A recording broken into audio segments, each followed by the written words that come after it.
Mr. Honor Seeker, how are we? What's up, dude? What's up, everybody? All right. So it is time.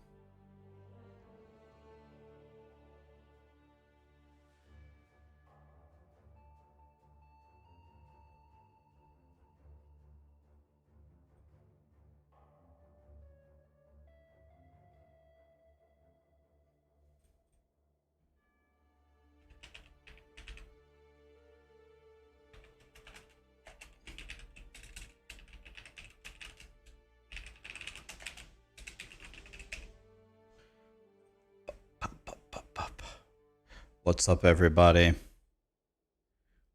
You teleported in and you did not receive your tacos? That is very upsetting.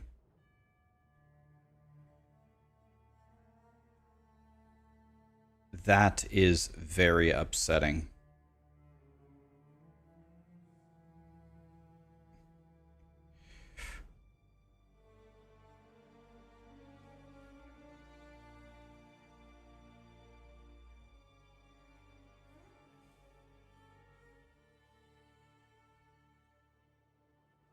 Okay. We're gonna make a Path of Exile build for better or for worse.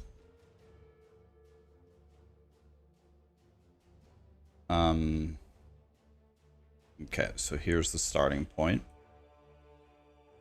I believe we start right here, right? So I guess the first thing we need to do is probably actually just start playing.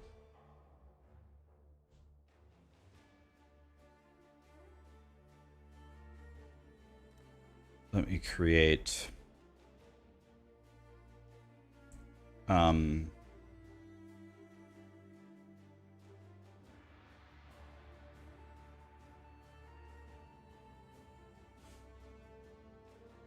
do we know, guys? The breach thing isn't gonna be core, right, or readily available? No D2R. I already full cleared D2R 2 moons. Already full cleared it.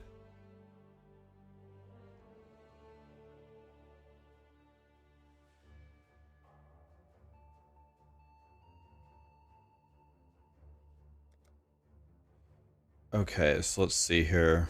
Do you think you are savage enough to... You swore sinew and soul to serve God and the Order of the Templar. So we need to look at... For years you built a life... Let me see something here. Only to smite it asunder with one sinful blow. And is that not the greatest folly of all? We're gonna build a... Make a build from scratch here. And I am almost certain we're gonna go Marauder Berserker. But we need to actually understand specifically why. So I know we usually go for this.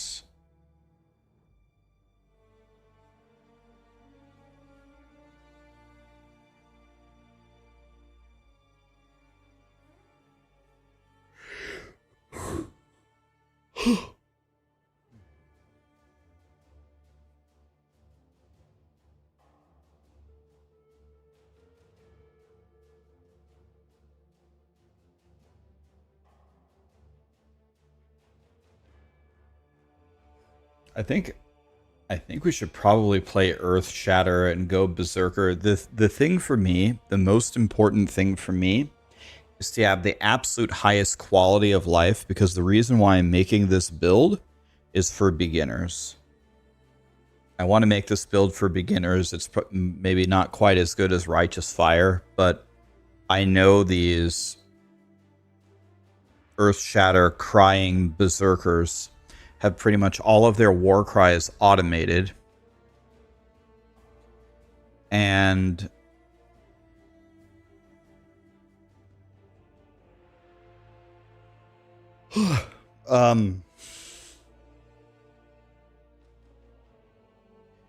will be very good for new people.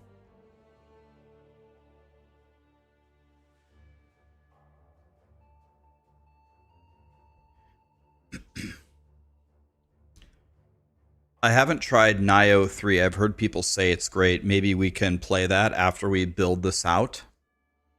After we build this out, maybe we can go play that. Say Barrio, how are you?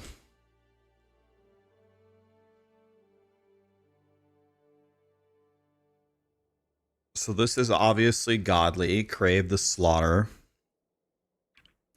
Not sure if we will use this. This seems quite good as well.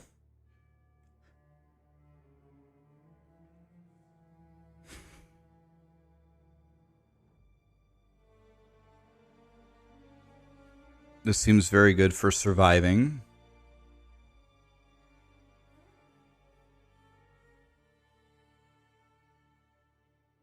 This doesn't seem very helpful at all.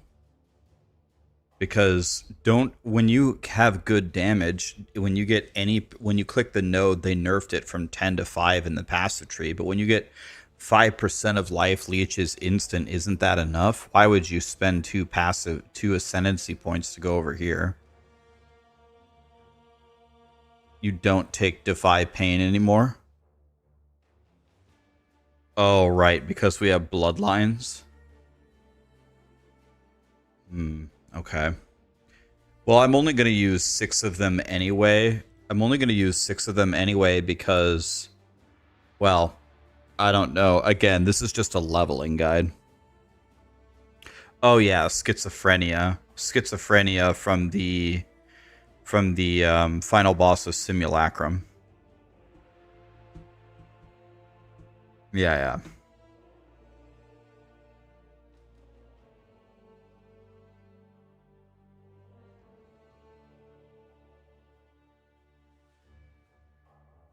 So, do we take Warbringer, Crave the Slaughter, and then I would assume it's either Aspect of Carnage or Rite of Ruin? No, we need to get the music on.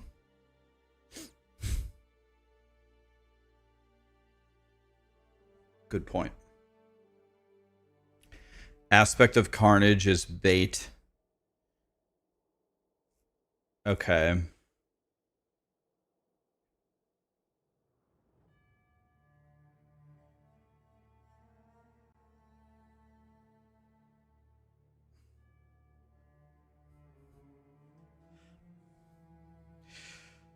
The worst for me is when a build requires you to respec 50 points. The absolute number one point of me thinking about this, the number one point is to help new players. I want it to be as easy as possible. So for example, at the starting area over here, first thing I'm going to do is walk over here and click versatility, because that will allow you to wear your Lapis amulet, which will give you a frost blink. I'm not going to rely on you having to find anything. Do you think you are savage enough to face the land of the damned, Lord? We offered you truth. What happened to Diablo 2? Nothing happened to it. Diablo 2 is there.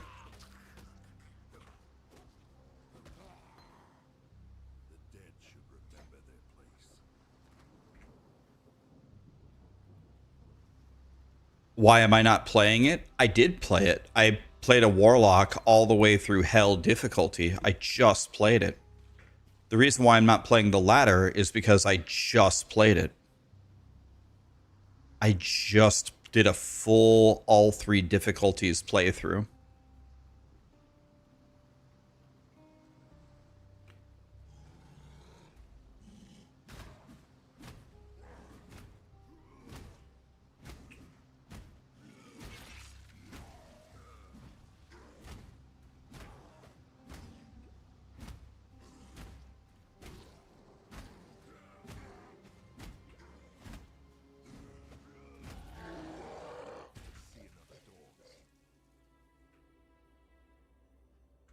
Why isn't the loot showing?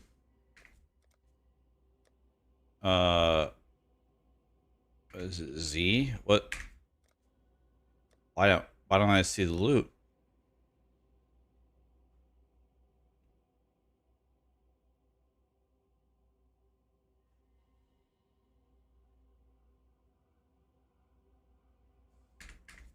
Oh. Oh. No loot filter. Thank you. Thought I had a setting wrong. Okay.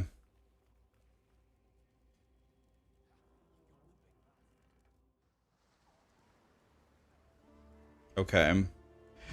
Let's open Awakened POE trade. Okay. So now I need to make notes here for what I want people to do. And they need to be very, very simple. After killing Hillock by... Now we need to understand what would be the absolute best... What would be the best...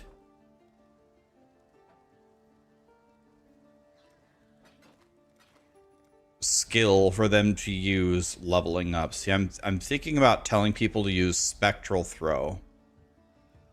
I'm guessing Spectral Throw will be the absolute easiest way for... What's the best skill for people who are brand new to the game? I think they should play Spectral Throw. Splitting Steel or Spectral Throw, but can Marauder buy Splitting Steel?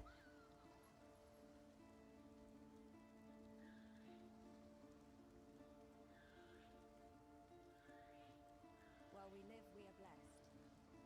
Fine work. Stay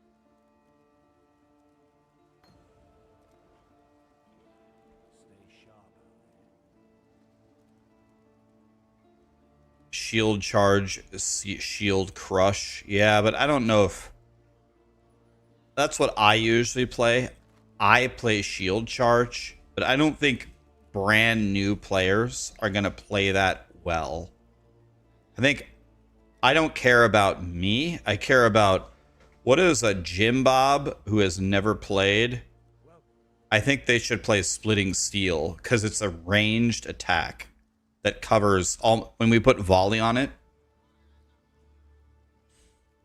Yeah, so I think I'm going to have them buy, unless I'm wrong, I'm going to have them buy Spectral Throw. I think this is going to be the...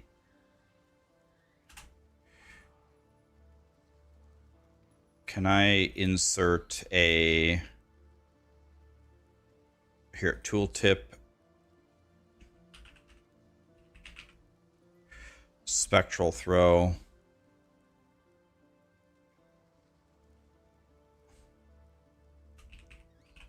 From... I'm going to pretend like they've never played before. Nessa. Can I put a tooltip for a... Can I do a...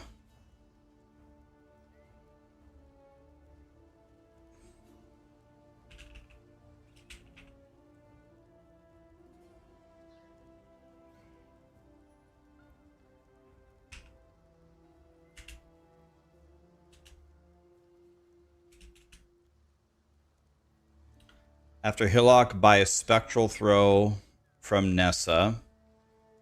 That's the first thing I want them to do. So I think this is going to be the easiest one for them.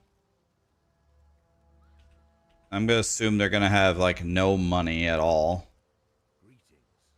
Is there a way I can start this? Is there a way I can start without going on a private league to start with absolutely nothing? Is there... Do I have the option to do that in PoE somehow?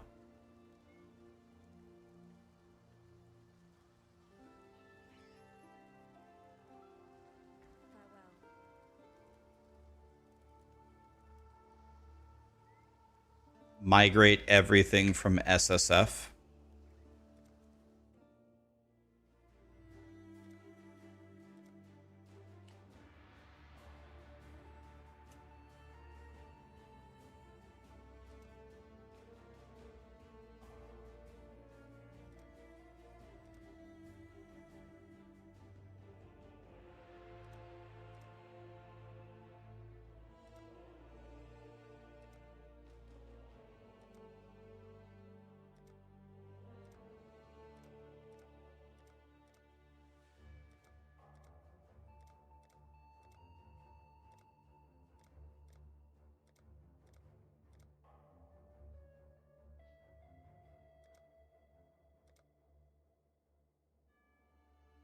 So then I go Keepers SSF. Do I go Keepers SSF?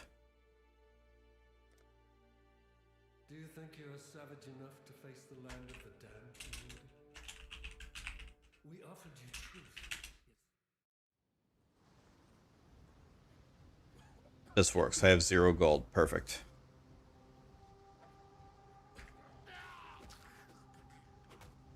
Am I going to tell people to do Righteous Fire? I'm not. I am going to tell people to do Melee.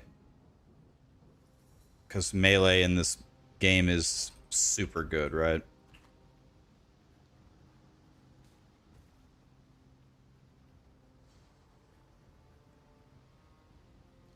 I'm making a build for next league for people. Yep. People have been begging me for 2 straight years to make a build for POE1. But I've always just told people I'm not good enough to make a build in POE1. But now that I've killed half of the bosses in half of the Ubers in hardcore SSF, now I feel pretty confident that if I sit here for a day or two and again, I am not trying to make the optimal world #1 build. What I'm trying to make is the highest quality of life, easiest to understand build of all time. I'm going to give very clear instructions that are impossible to misunderstand. That's my goal.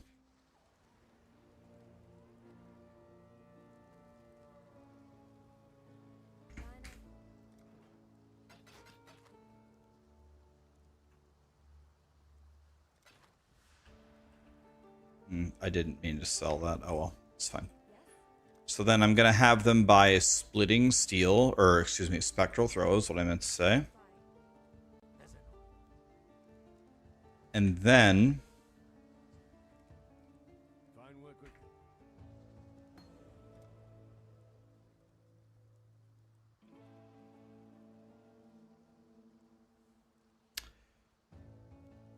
I want them to look for what would be good links for Spectral Throw. So we need Volley. So it's at least a green, green, and then Chance to Bleed, I'm guessing, right? So we want green, green, green, green, red, right? That's going to be the easiest for them, I think. Green, green, red. You're going to have to press a single button on your keyboard.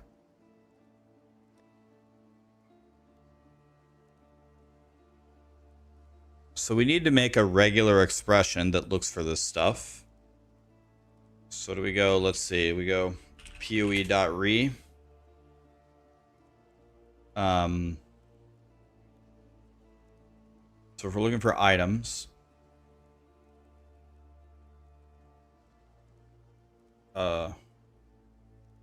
vendor, here we go. What I need is, we need green, green, red.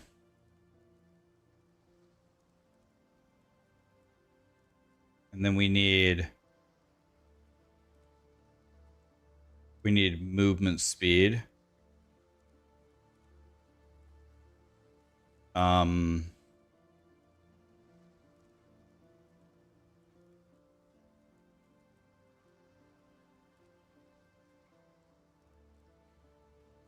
Weapon bases, we want axes.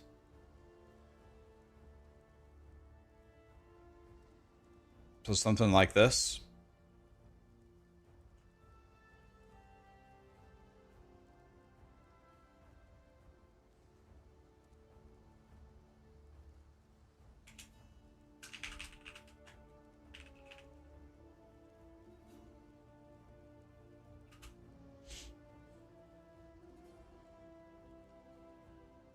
Tarkly.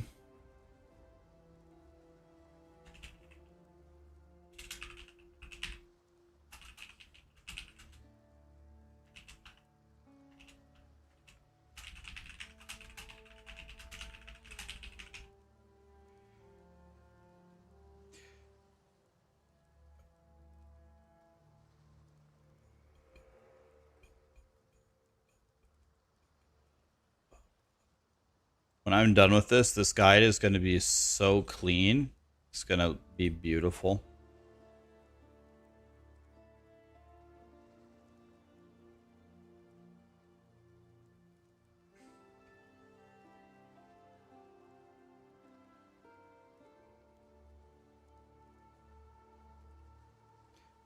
So let's see how good it is. Let's see if it's good at all.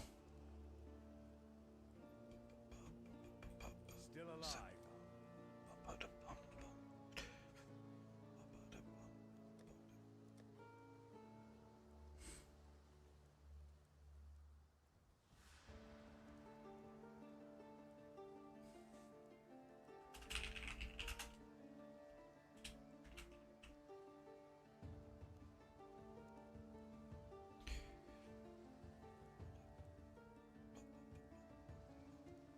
Let's give the NPCs a color. Say NPCs are purple.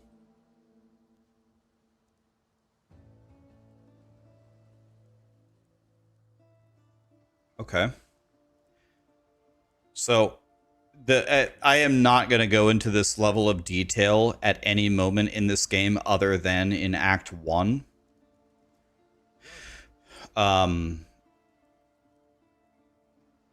But I do want to be unimaginably clear.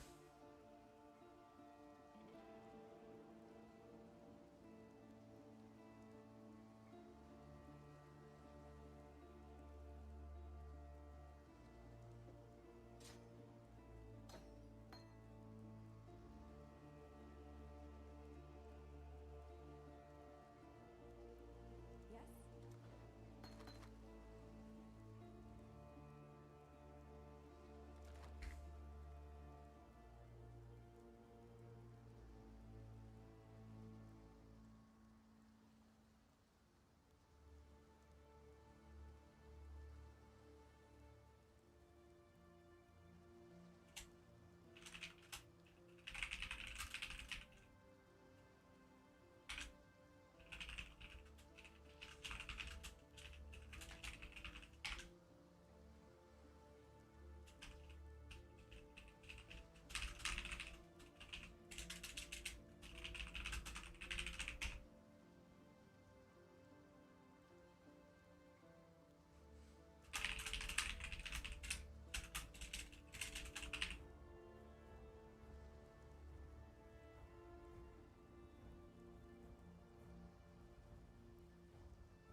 Um,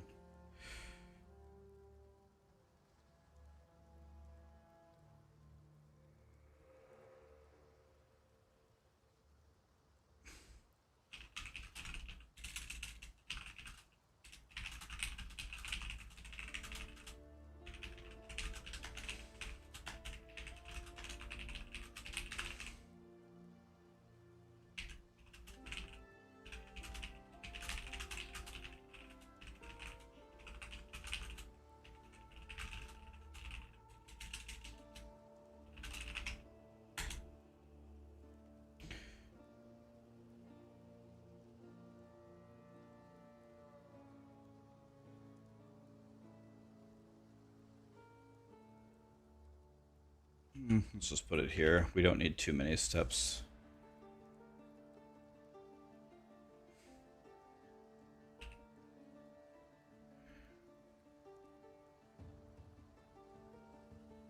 Now I can delete all of this.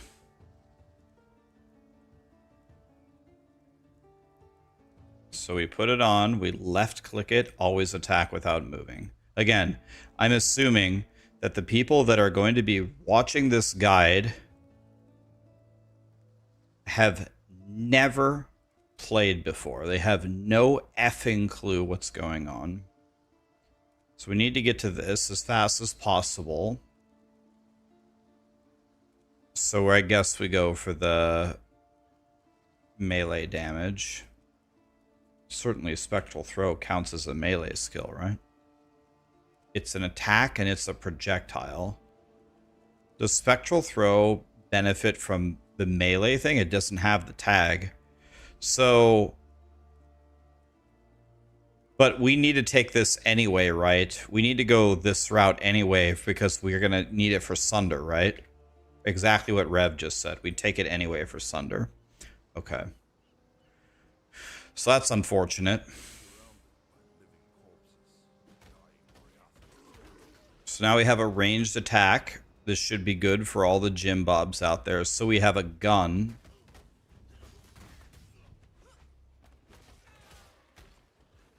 So that means the exit is in the bottom right corner. Bottom right corner. With this layout. When you see a gun, there's only one layout where the exit's in the top left, and it's not this layout. I'm 99% sure. So it's this way. Pretty sure.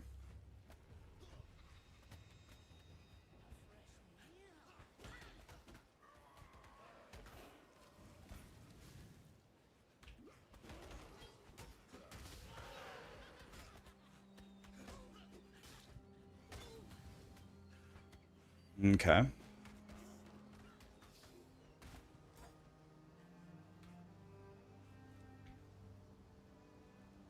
Yeah, I'm making a build for next league. It's going to be hilarious if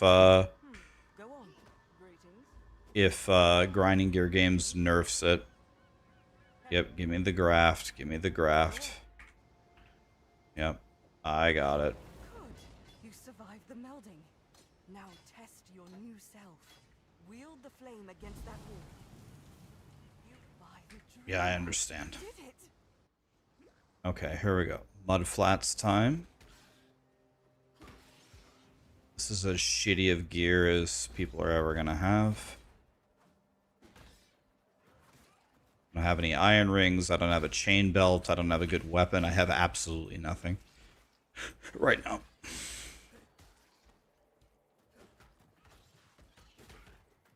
So we just very calmly dance around, kill the stupid Roas.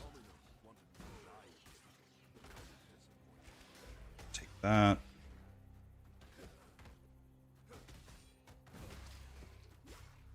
Should be okay, hopefully. Probably not. I'm probably gonna die. The Roas always get me. There's a hat. Oh, there's a chain belt. That's gonna save my life easily. I'll take that. Excellent, excellent, excellent. I have a hat. I have a chain belt.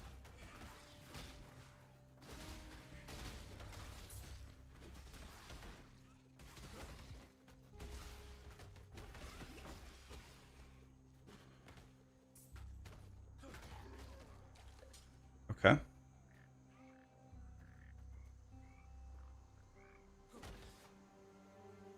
Not bad, not bad, not bad. Okay, we were slow, but who cares? We're alive, doesn't matter.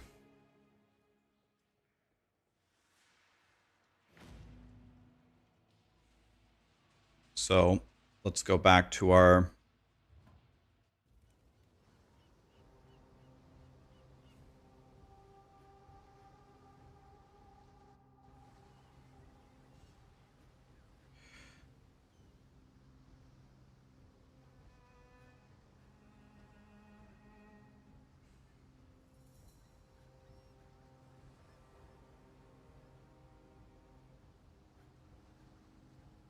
We'll just make it simple. Clear tidal island and the mud flats.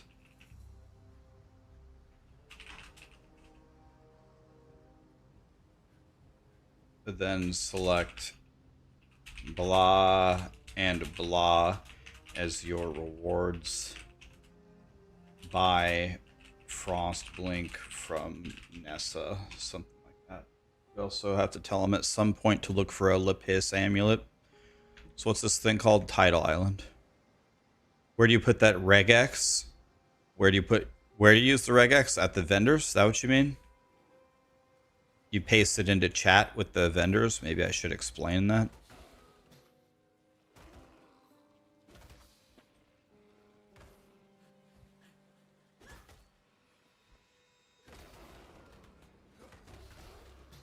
Oh, I got a transmute off of a corpse.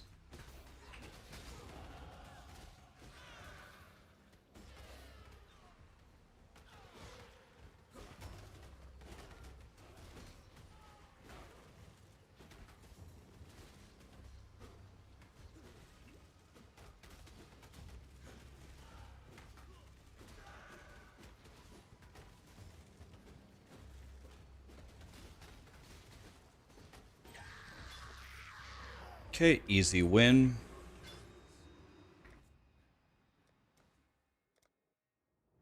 Oh, I better tell them that. Let me go up here. Let me hit enter. Let me delete this. Let me call this Act 1. Hints before you begin.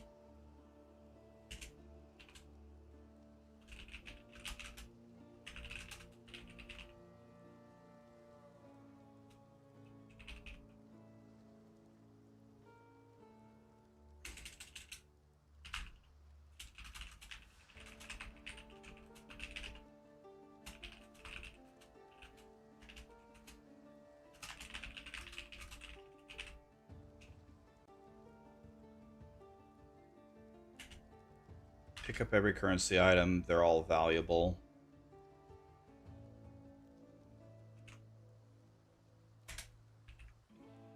Delete this.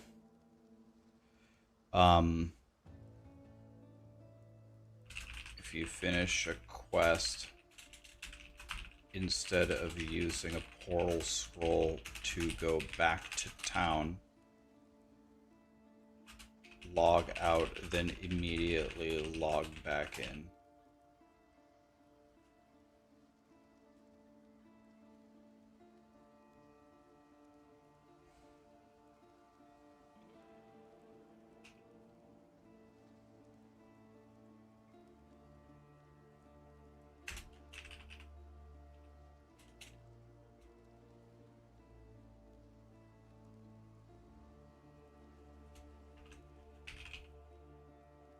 Sell as many items unidentified as possible, because they give, one of them gives augs and one of them gives transmutes. I forgot which one it is. We're about to find out right now. Okay, so we got to take the Quicksilver Flask and Chance to Bleed.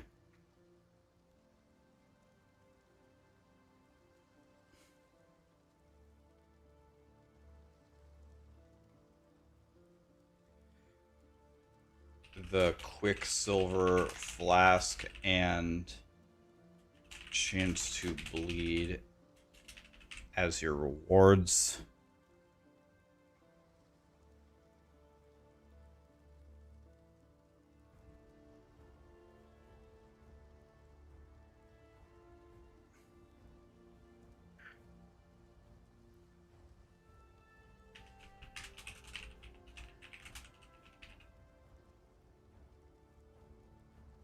So if we sell unidentified items, they give transmute shards.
That's too much, like...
Can I hit save already? Because public build leveling should be good in hardcore. Can't save an empty profile? What do you mean? Here, have a hat.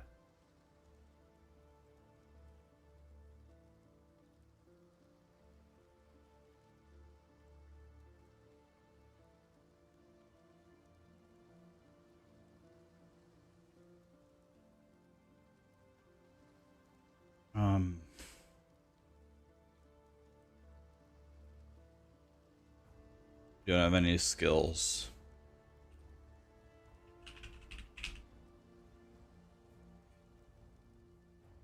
Spectral throw.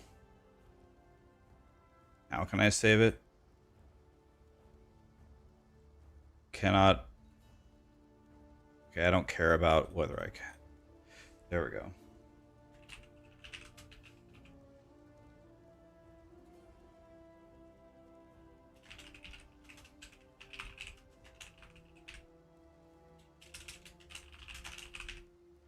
Okay.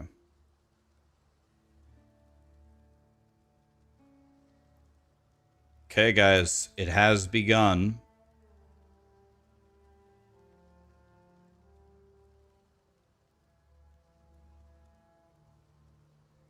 Okay. What's up, Grant? What's up, Terry?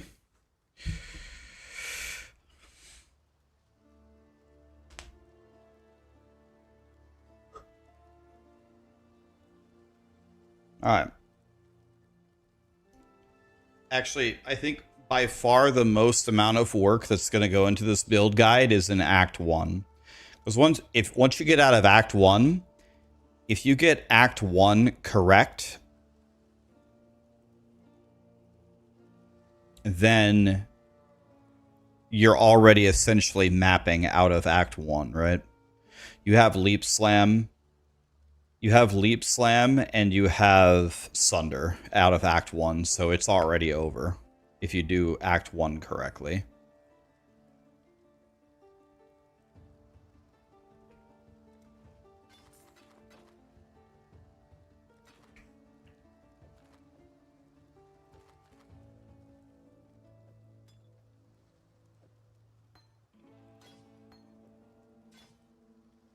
What little help I can. Yes? So we can sell armor scraps for 2 wisdoms. We don't need armor scraps, right? Certainly we'd rather have wisdoms than armor scraps early on, right?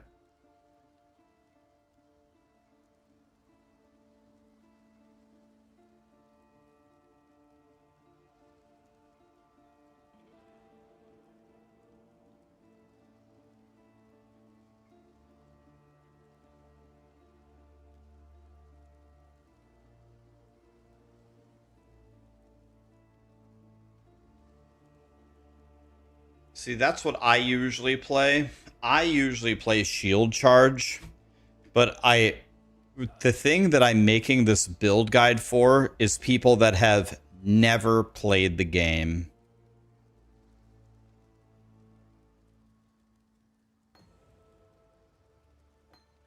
People that have never played the game is my target audience. I want to make this as easy on them as possible.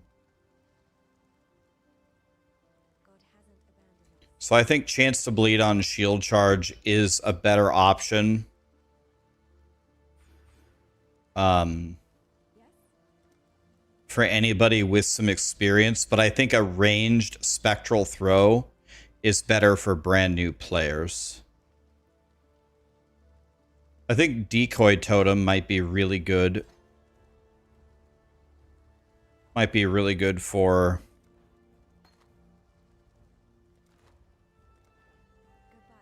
beginners. Single player, you can play this SSF, absolutely, yes. Let's go back in here and say,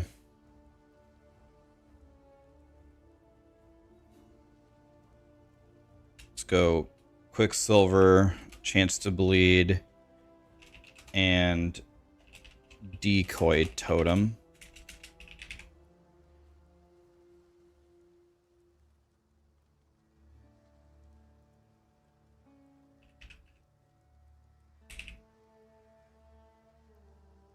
There we go. I think decoy totem would be good. Now, can we buy Frostblink already? Yes, we can.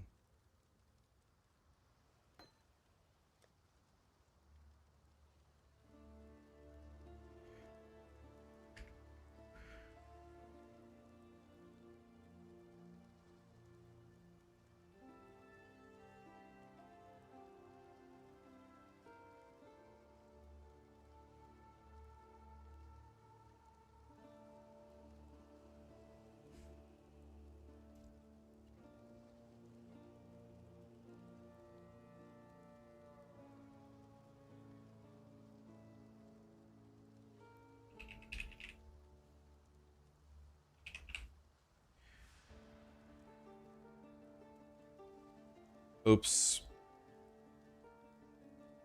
There we go.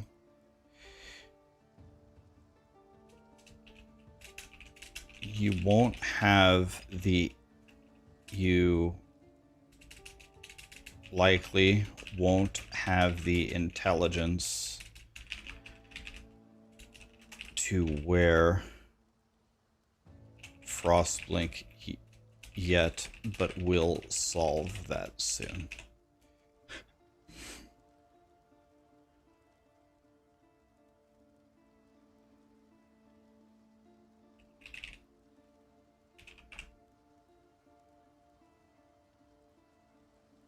Okay, so now what do we have here? What have I told them to do?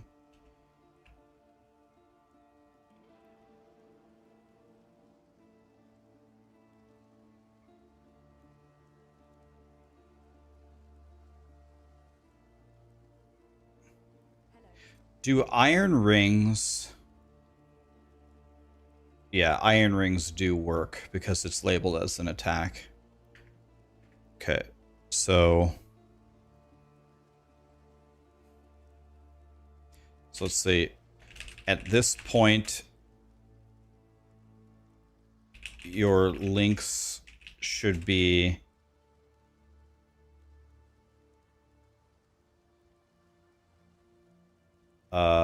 spectral throw, chance to bleed. And if you have extra currency, buy iron rings and what are they called? Chain belts? What are they called? Chain belt is good because I think the energy shield will protect people.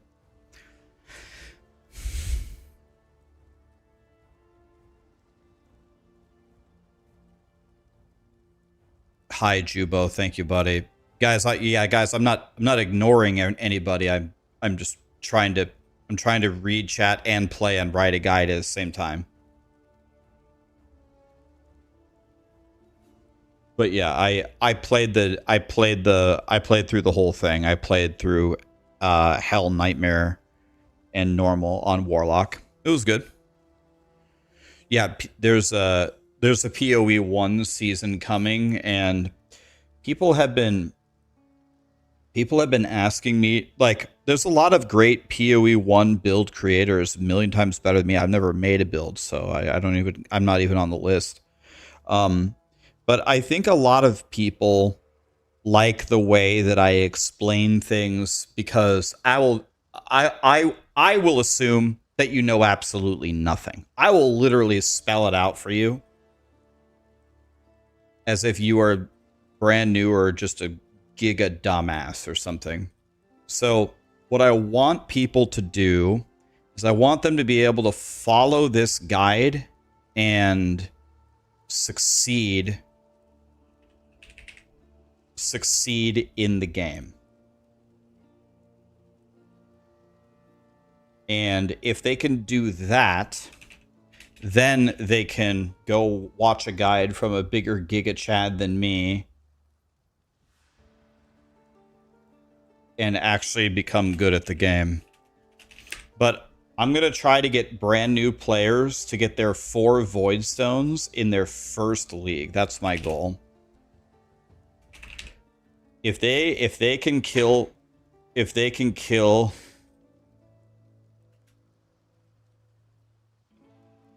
Maven by themselves in the first league, it will be an incredible achievement. I bet you less than 1% of players, I guess, ever have killed Maven on their own. But the number of people that have been able to do it in their very first league is probably even lower than 1%.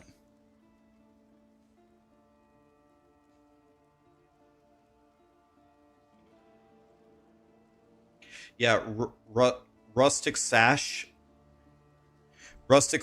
is very good, and it just gives you more damage. But I think, again, for a new player, I think I'd rather have them buy a chain belt, because this 20 energy shield, not only does it raise your EHP, doesn't the energy shield prevent like stuns from monsters? I thought energy shield had a mechanic where it helps you against stuns. So that will be insane for new players. Again, we're making this for someone who has never played they've never played POE1, or they played it a little bit and they hated the game. It's too complicated. I can't be bothered to play this stupid game. I don't get it. I want to change their mind. Okay, we have 3 yeses that energy shield increases your stun threshold, and 1 that it doesn't. I got 2 that it doesn't, 3 that it does. I thought that it does. We got 3 and 3 now.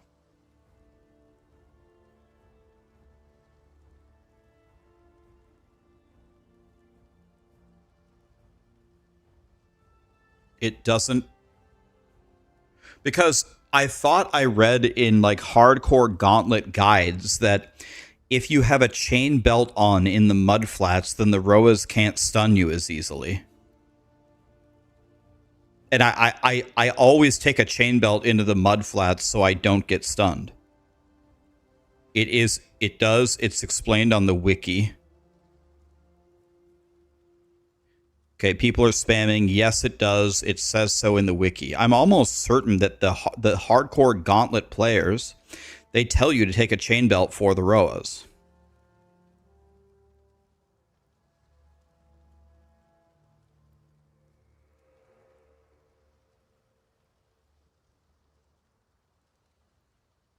Okay, we're gonna Google it here.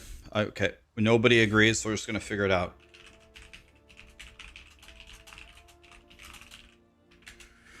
Give me a second.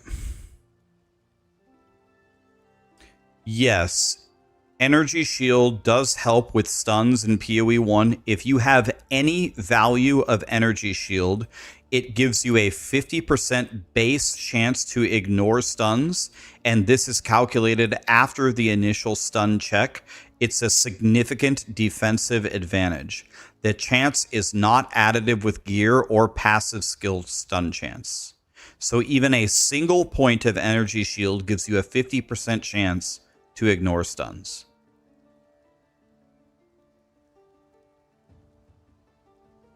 So that's the answer. Yes, it does. Gives you 50% chance to ignore stuns if you have even one energy shield. I'm assuming that source was correct. What was the source? Let me see. The source is...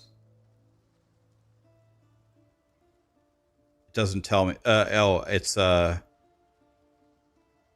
extensive Reddit thread where people calculated it.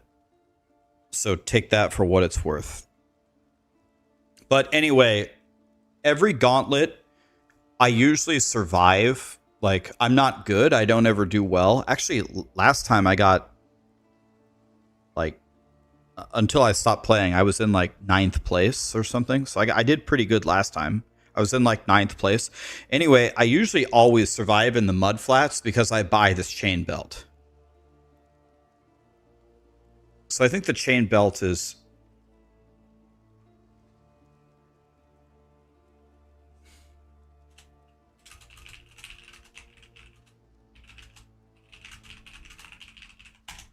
Okay, so let's review this. You kill Hillock, you buy a Spectral Throw. Put it on your bars, left-click the icon, always attack without moving. You'll enable this for nearly every skill you acquire in the game. Use this regex at Tarklee for GGR sockets, a powerful axe, or movement speed boots. Sell everything that you have, including gems like Heavy Strike that you started with, unidentified, to start building currency. Clear Tidal Island in the Mudflats and select Quicksilver Flask, Chance to Bleed, and Decoy Totem as your rewards. Buy Frostblink from Nessa. You won't have the intelligence to wear this yet, but we'll solve it soon. Now you should have Spectral Throw linked with Chance to Bleed. And if you have extra currency, buy Iron Rings and Chain Belt. I do have a question. Can I already buy Volley? Yes.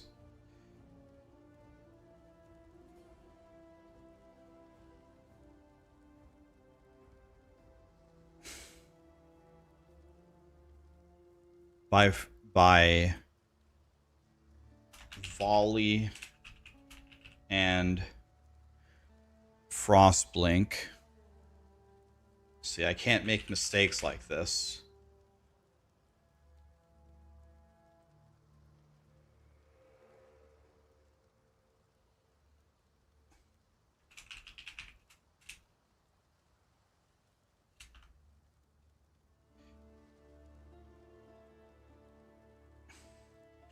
In a perfect world, your links would be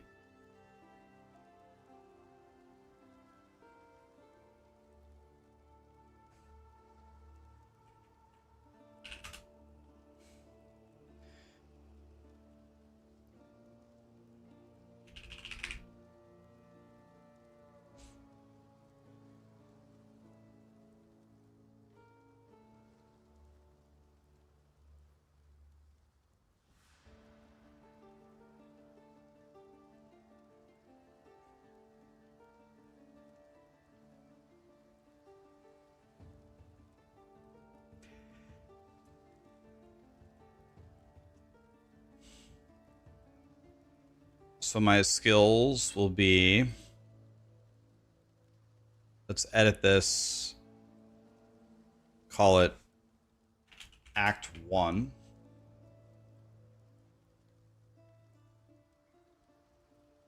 It's going to be a Spectral Throw, Volley,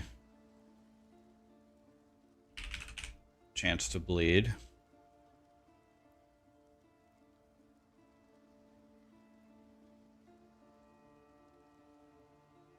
Let's update the profile. I think we're going to grab the melee nodes.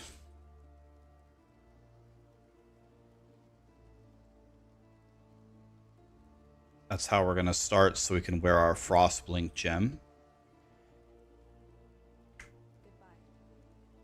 Okay.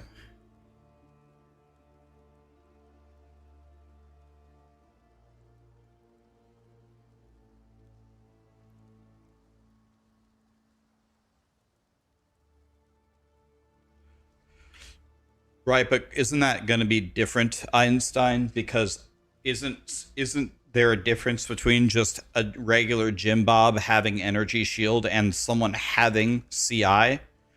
Like, that's not the same thing, right? CI might change things. So let's follow my own advice here. My own advice is saying to keep using this regular expression. So let's keep doing that. Copy. Paste. By the way, someone told me to put a clarifying note.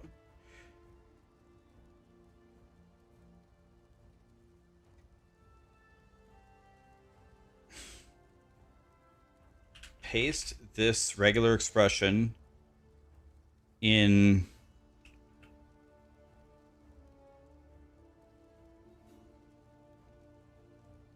the highlight items text box.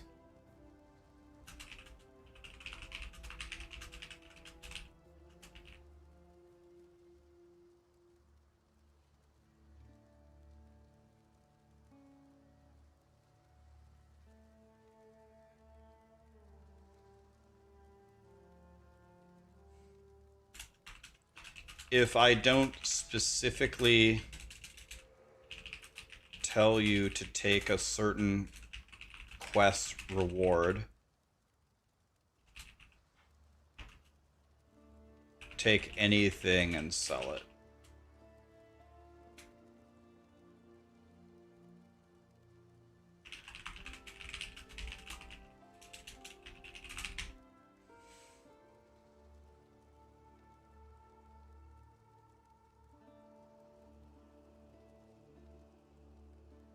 I guess that's not true. I guess I shouldn't say this because then maybe later on they'll start vendoring. I'm not gonna go into this detail for all 10 acts. It'll be massive detail for Act 1, a little detail for Acts 2 and 3, and that's essentially it. Like when you're walking into Act 4, your character is essentially done. Like, I'm going to really hold your hand in Act 1 and a little bit in Act 2 and 3, and then that's it. Now you should be able to fly like a bird at that point.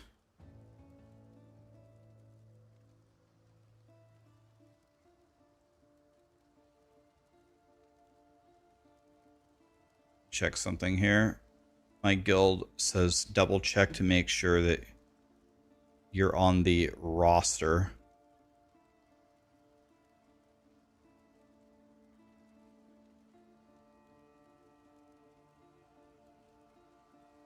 Okay. I am on the roster.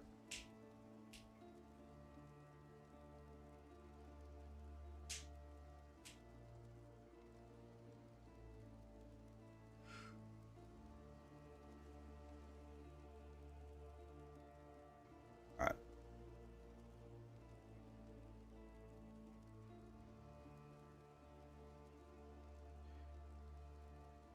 Right, yeah, that's what it's gonna turn into.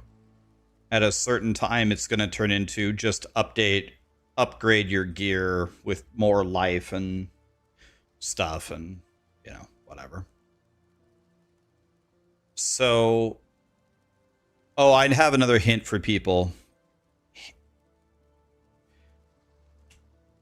Try the best you can to never have important links on your weapon, because you want to be constantly upgrading this piece throughout the campaign. That's probably the biggest, that's probably the most important hint I could give you.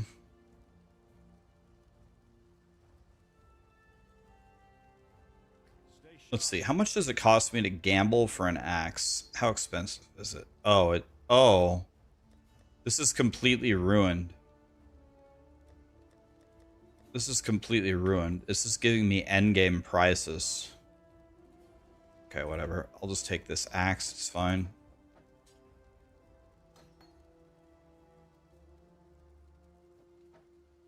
Farewell.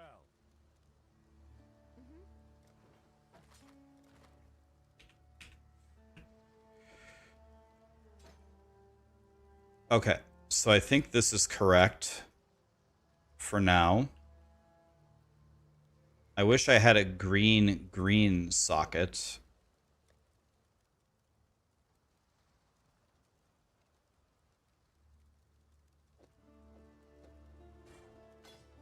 Farewell.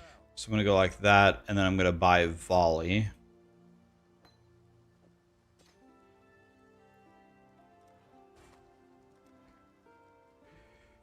Okay, now let's keep playing.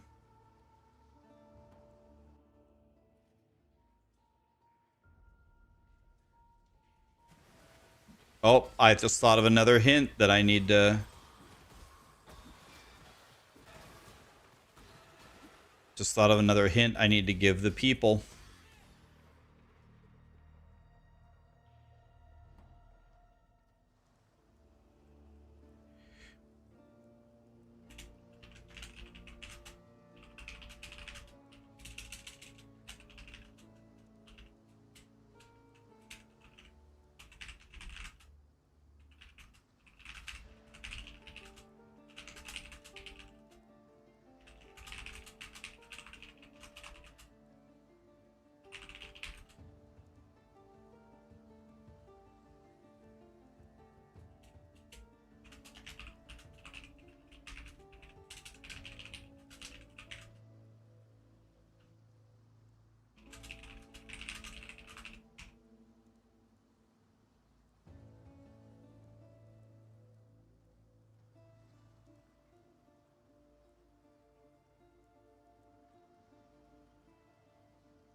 This is the most fancy notebook ever. This is the Max Roll Planner, man.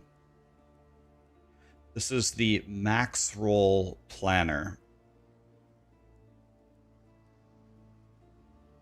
I keep in mind, guys, I don't know if maybe someone now is ahead of me. Maybe like Woody is ahead of me now because he has still been writing guides for a long time. But for many, many years, I wrote the most max roll guides ever. Not only did I probably write the most guides, I certainly edited the most guides.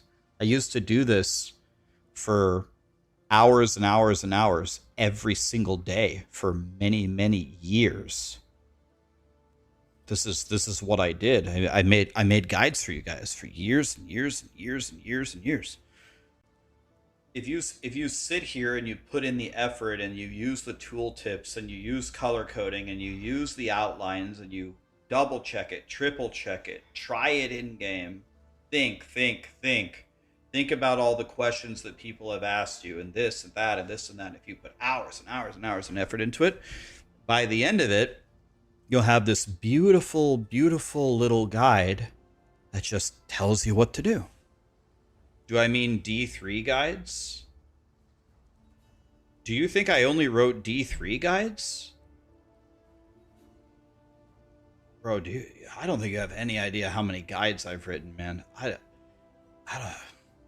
don't think you know how much time I put into this.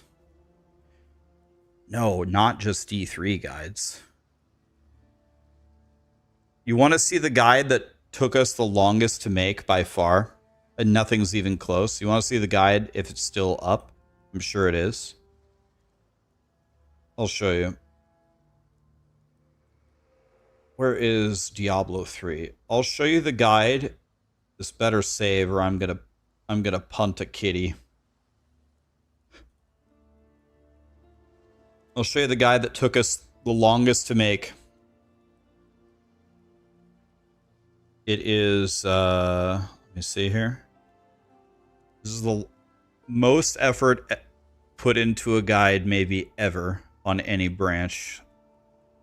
The set dungeon guide for Diablo 3. I want you to take a look at this guide for a second. Okay, so first of all, I mean, yeah, there's so many things here. So first of all, we had to write all the text, color code it. Then we had to set it with, you know, go into the game, capture all the pictures, complete them all, capture all the gifts for the rewards. Then we had to go farm every single set. Then we had to have your course set up to beat everything on every class and explain how it works. Then we had to make these. I can't tell you how long it took us to make these tables look like this. To make it easy, medium, hard, and hard, because you only have to complete one of them. And then for every single one, we had these drop downs. We made these little drop downs for whichever one you're doing, how to get there, what the objectives are, a full planner for all of them, how you set it up to win, and how you would play the game to win. We did this for every single set in the game, and then I made a YouTube guide going over all of them and showing the clears. I cannot put into words how many hours it took me and Lee. I was doing all of the actual gameplay and the theory crafting, and Lee was converting it all into words. I can't explain to you how long it took us to make this.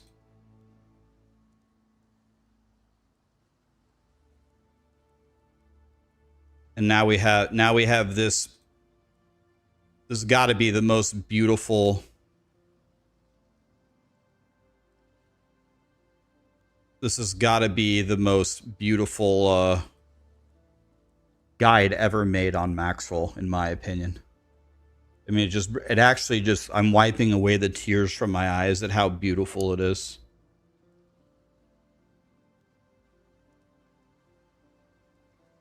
I mean, it's just, I don't know.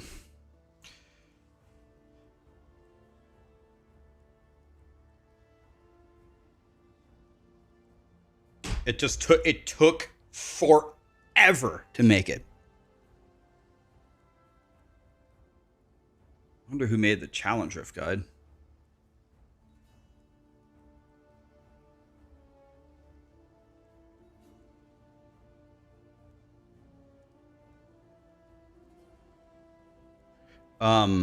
Another one was we did the rainbow goblin farming guide. Look at that. That's my monk right there.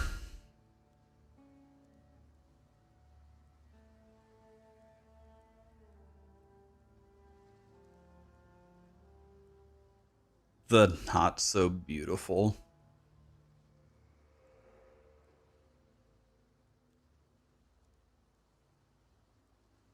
Same thing here. We made all of the fastest builds.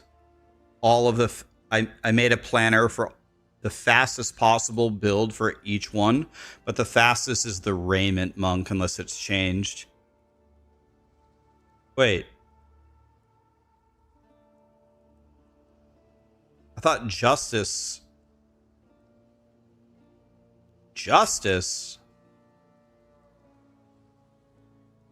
I thought Justice was a Crusader set.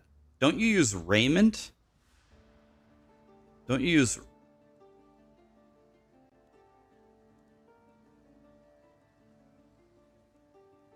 Oh, here it is. No, wait. Yeah, this is it. This is it. This is the... I was like, wait, what? Don't we use Raiment? This is the...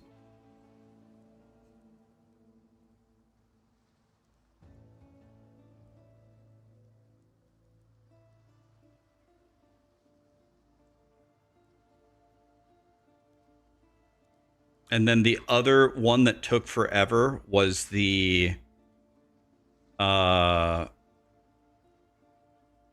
what's it called?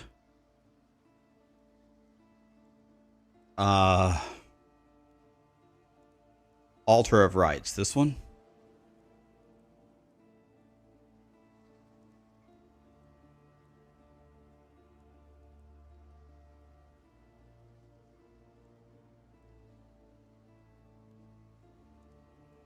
No, this isn't it. Not Altar of Rights. Altar Unlocking Guide. This one. This one. Making this took forever, man.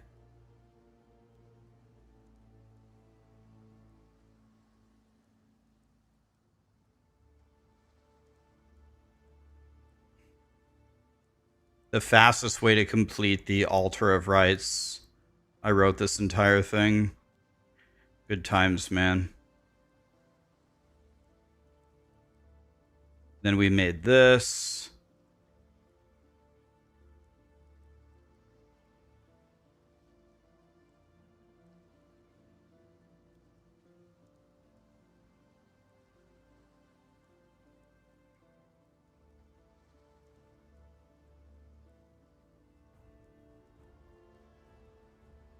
Good times, man.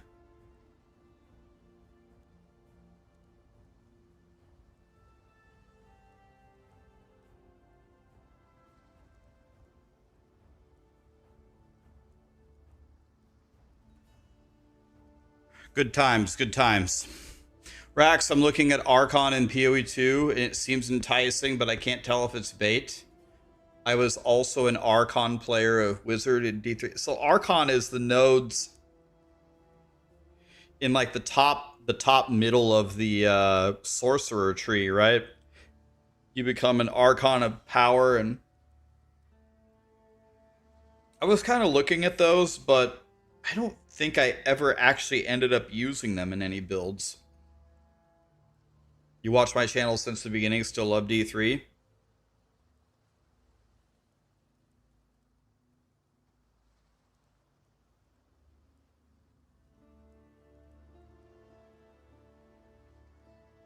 Right, Raiment with Ina, God DH, and then the Aegis Crusader. These are the good old days.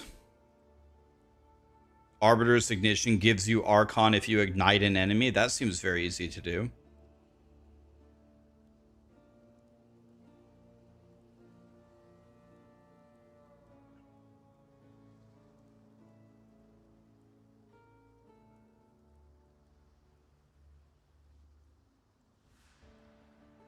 This is kind of the kind of interesting thing about making D3 guides is we knew the answers.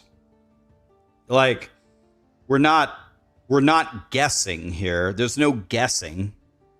We know the answers. So it's just about how do we convert our knowledge into paper. Whereas now, like, nothing is really solved in these games, right? We're constantly figuring it out. It's interesting, but it's just different, right?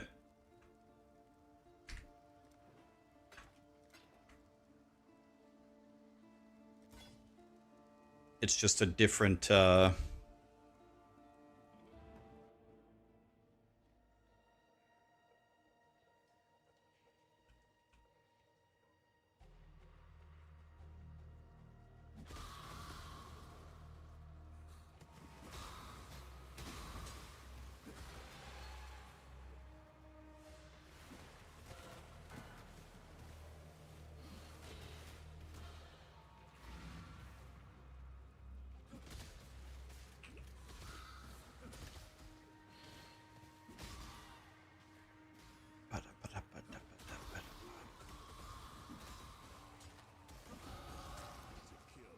Take that wisdom.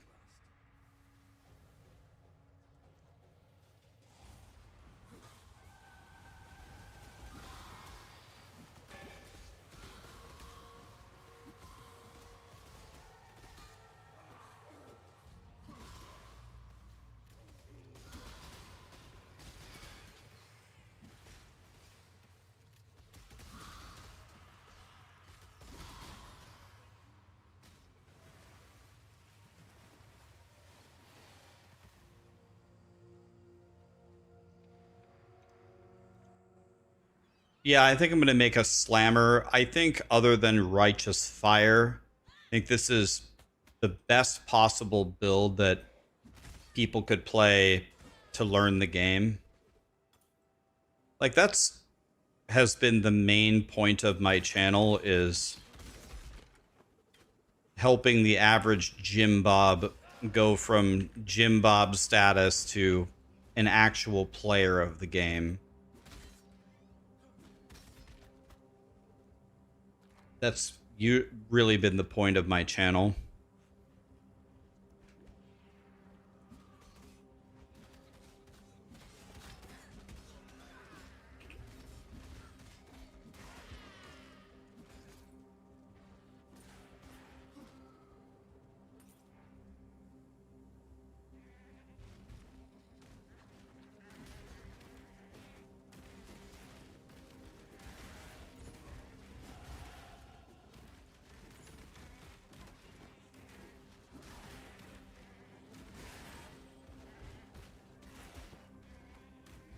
I don't even have a pair of gloves, do I?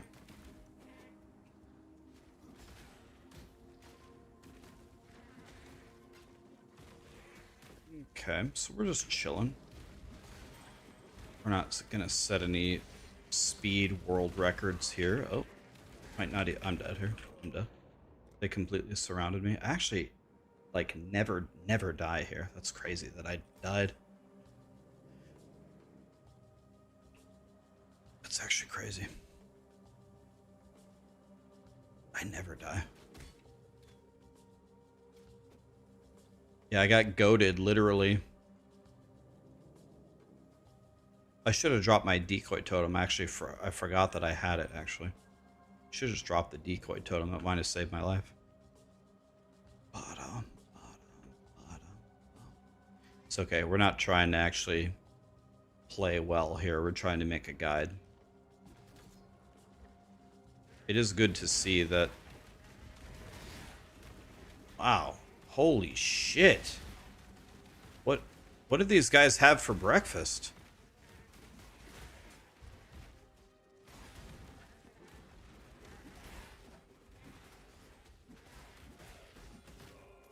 Okay, I won.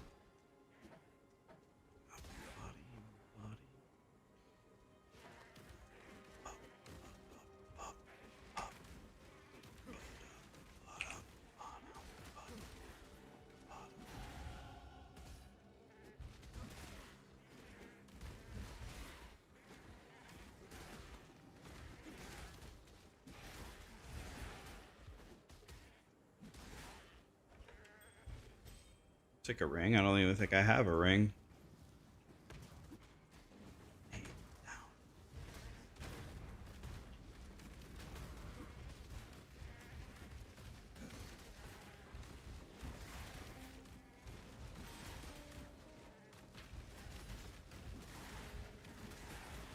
Oh, I want those wisdoms, by the way.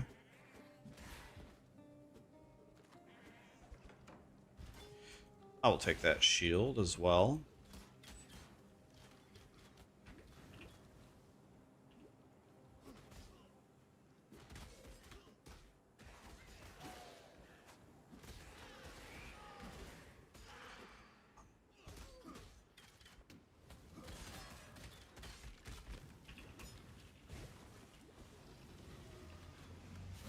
Why are these guys... Do I have it on a different game mode? Why are they hitting me so hard? Why am I getting so murdered? The fuck is going on? This is the strongest monster? Is this the gauntlet? I didn't even die in the gauntlet here. I died twice here. What in the world is happening? What is going on here? This is actually fucking crazy.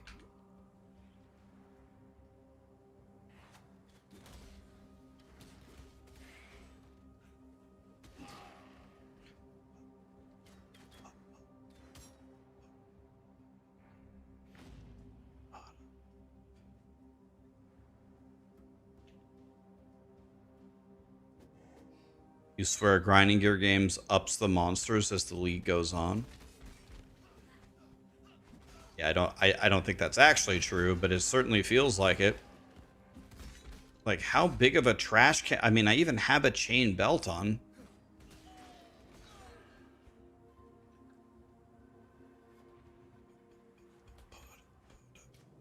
Yeah, normally you would play... I mean, do you guys think... Maybe I should try again? Do you think I should tell people to play Shield Charge?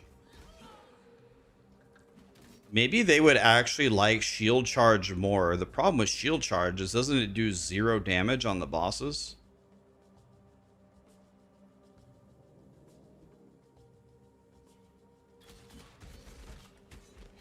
Right, I know it's way better, Karn. Karn is here, by the way, guys, the melee god. But here's the thing that I'm trying to do. I'm gonna make a build guide for complete beginners that have never played the game before. So like something that's completely out of the question for me is any kind of like weapon swapping as you're playing. So I'm trying to understand, like, what do you think would be better for someone who has never played the game? Just playing volley with spectral throw, or just doing shield charge and just doing shield charge and shield crush on the bosses? Like, I play shield charge. That's what I play when I play. But I'm questioning which one would be better for a brand new player who is not comfortable with PoE1. You hate this shit. Just teach beginners the right thing from the start. Ah, well, okay, I it's not like I don't see your point, but it sounds to me like you don't teach people things very often, which is fine. You don't go to first grade soccer practice and learn how to bicycle kick.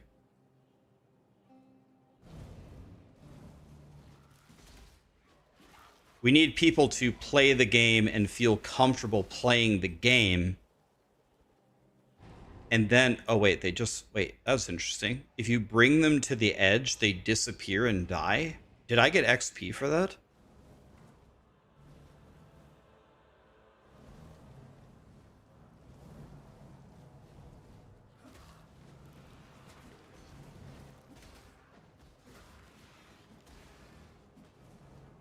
If you watch Tai Killer, if you watch Karn, if you watch I'm Exile, if you watch Ben, speed level, a new player cannot do it.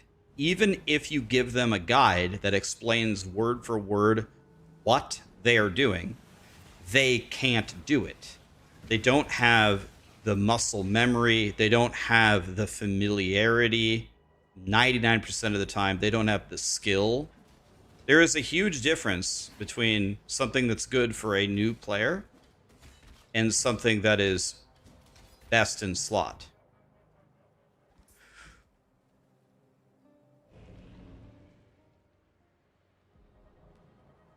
You watched Tai Killer, your campaign time went from 5 hours to 3 hours?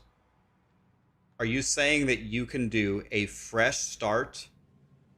Are you saying you can do a fresh start campaign clear in 3 hours and 0 minutes? Like 3.00? Is that what you're saying? You could do a fresh start campaign in 3 hours and 0 minutes?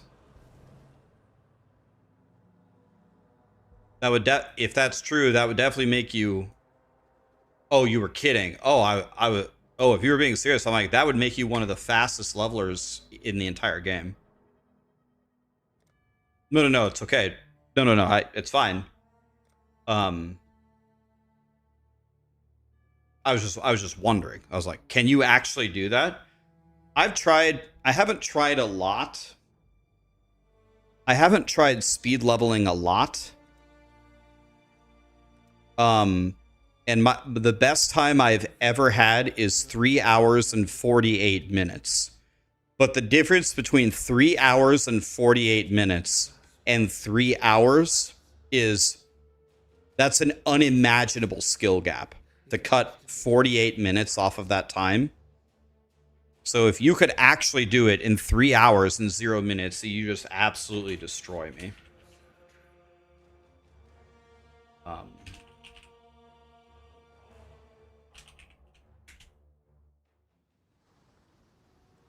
Okay, so let's try this again, and let's try with shield charge and see if it seems very straightforward for people. 347 is your best. I'm pretty sure my best is 348, so you beat me.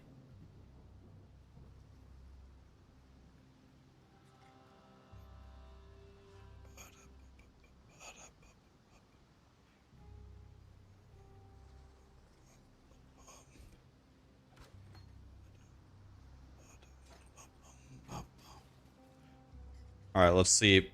Karn is suggesting that the shield stuff might be better for new players anyway, so let's try it. We gotta play like a dumbass. Like, we got no idea what we're doing. We're just reading the guide and telling us what to do. You want to know what's the nice thing about shield charge? It really takes a lot of pressure off of needing frost blink.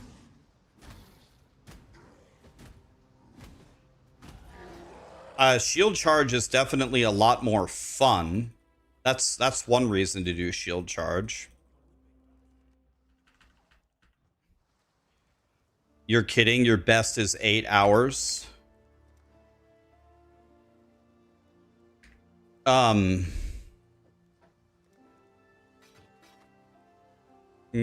so let's see here. So what would we play right now? We're gonna get shield charge. We get shield charge at level 4, right? 4. So we probably just take whatever they give us, right? They give us ground slam, right? Or no, we get shield crush already. But wait, can we have a shield already?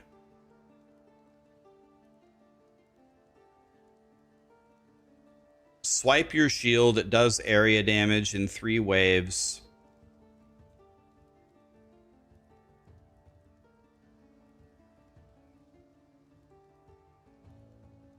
So we start just ground slam here. People speak in hours. My time to beat the campaign is in days. I have a 3 hour and 48 minute campaign time, and I've gotten sub 4 hours like 4 times. So it wasn't like a fluke. I can definitely do a sub 4 hour run if I'm in practice. And probably now, I'm probably a better leveler now than when I did the 348. So I can probably do maybe a 335, maybe a 330 if I'm lucky. But the point I'm trying to make is I have spent, I would say, 95% of my practicing in the first 3 acts. Because after Act 3, you're essentially mapping at that point. You just run from one screen to the other. And also you have to think about, if you make a mistake in Act 1, if you commit some kind of error, it's very, very costly because you don't have faster attacks. You might not have leap slam yet. You're slow. You're not powerful. If you make a mistake in Act 6 in one zone and you go the wrong way, you want to know what you do? You just leap slam over to the other side of the zone in 2 milliseconds. Like, the potential for time loss later on is so much lower than in the beginning. So all you have to do is practice the very first 3 acts. And if you get like a really good time out of the 3 acts and you're starting Act 4 and you have a really good character, you will at least easily be under 6 hours. You'll for sure be under 6. And then you can work on getting a sub 5 and then eventually a sub 4. If you get a sub 3, you're one of the best levelers in the game. I don't know if I have the skill level, like, I don't know if I possess the skill level to get a sub 3. Like, I would have to actually really, really practice to even have a prayer of throwing down a sub 3. And by the way, when I say sub 3, I mean fresh start, all labs, all 3 labs completed, all passive points. I'm talking clear everything.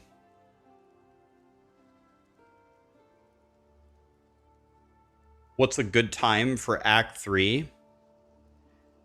I would say if you complete Act 3, including the lab, if you have Act 3 done with the lab done in under an hour and a half, that's good.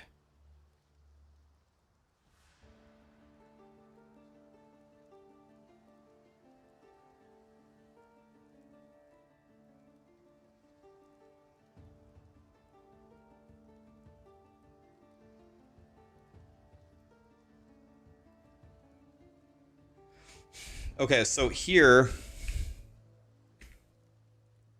so we could either take Ground Slam or we could take Shield Crush, but I don't think we even have a shield here, so I think we have to take Ground Slam. We don't even have a shield. So we use our Regex here, and we see if we can find anything good. Not that.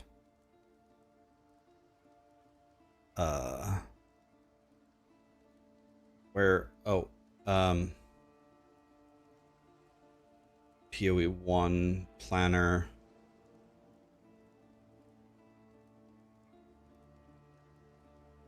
Here. Does anybody know? Well, I could just read it. Does shield charge benefit from melee fizz damage?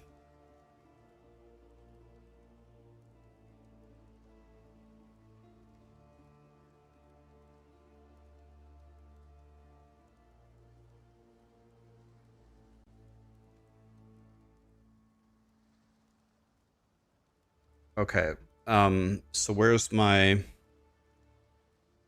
So I need to actually fix my regular expression, actually.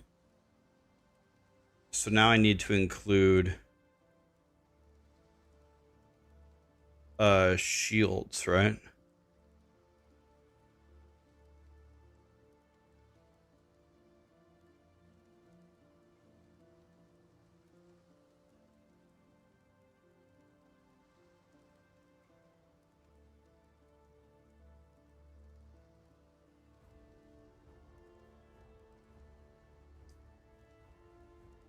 So for shield charge, so shield charge is red, right? Shield charge is red, and then do we go chance to bleed and faster attacks?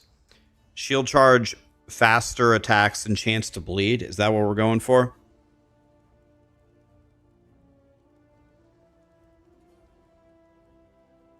So we could take maybe red or this.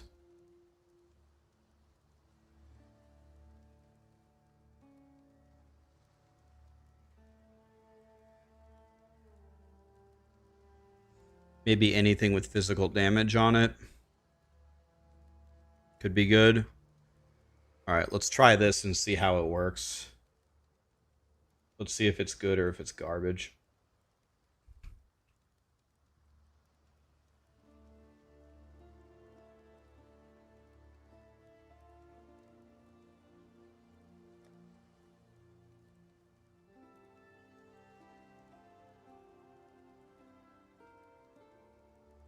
So we could already have a shield right here. I don't know if we would buy that, though. Because the damage that shield charge does is based upon, I believe, the combined evasion rating and armor of the shield, right? So we want one. This only has essentially 14 stats on it, so that's bad. So we don't want that.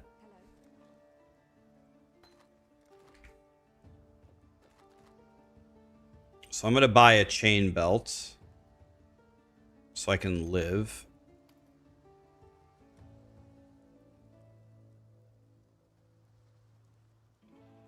Yeah, it 15 armor or evasion gives you 3 to 5 extra physical damage.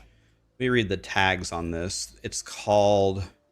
It is a... Shield Crush is melee. It is melee, so Shield Crush would work.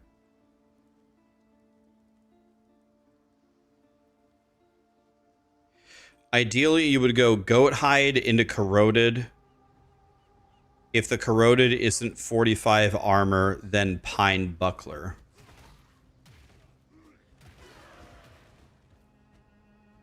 Okay, so there's a gun here. So we go past the cliff. And if the cliff lets you swing around, which it does, then I believe the exit's in the top left, right? So I believe the exit is here. This is the only gun layout where the exit is this way, I'm pretty sure. Yeah, it is. Yeah, see, I've spent way more time studying Act 1 than anything else. That's 34 evasion, 22 armor. Come here, quickly. Go on. I don't know, the armor, I have no idea. Anything? Alright, so let's go like this. So right now we have Ground Slam. We do like 0 damage here. We do unspeakably awful damage. So people are going to hate this start for sure. But we're just going to promise them it's going to get way better at level 4. That's a godly pair of gloves that we just got there. It's really nice sockets right there. That's really nice. So they're going to hate their lives this far into the run. Okay. No worries, just start rolling magma. If we have them start rolling magma, they're going to quit the game for sure.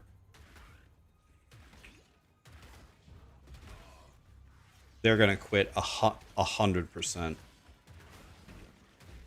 Okay, we got some blues here.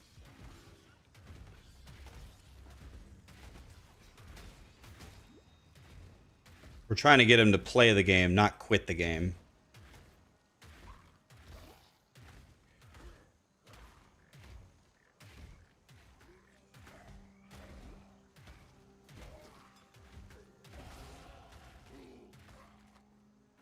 Okay.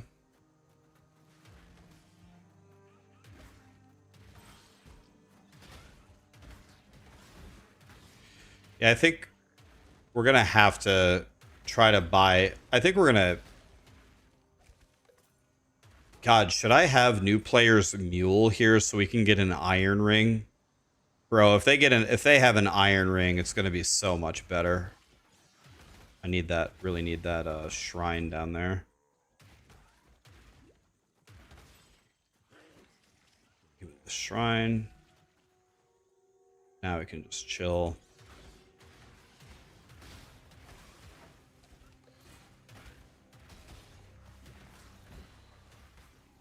Oh no, Big Dick is here.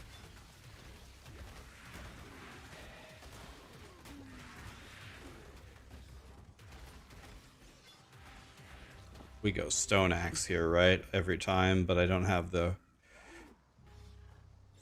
I don't have good links for it.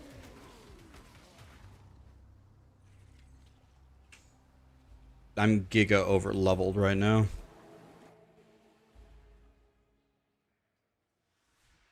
You guys want to hear something pathetic? On the last gauntlet, Karn died on, I don't know, Brutus or something. He died somewhere in Act 1. And by, I think, Act 3, he had already lapped me. I didn't die. And Karn, like, I looked over a little bit later and he was already ahead of me. I'm like, are you fucking kidding me? How? So, I believe when you walk left and you see a cliff, you change directions. If you walk left and you see the cliff right away, you change directions.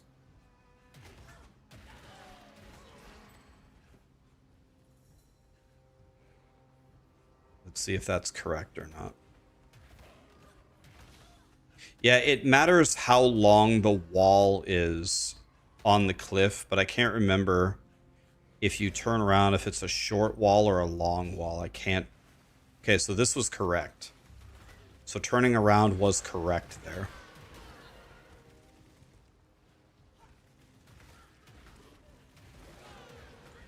Guess we're gonna have to get close to this guy for ground slam.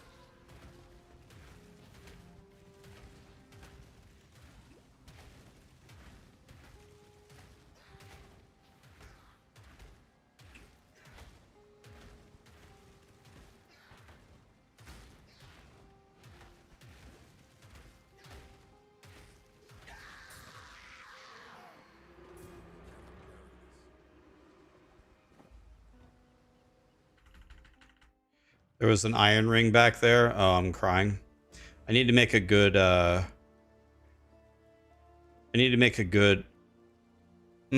should we do momentum instead of faster attacks? We want chance to bleed though, right? We take chance to bleed here on the shield charge, right?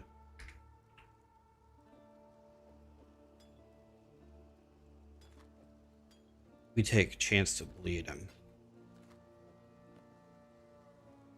Hello. Who has an identify? Yes. Hello. When do I get the identify all? Yes. I don't have it yet or what? So let's see here. At this point, I would need a shield. I could gamble for it.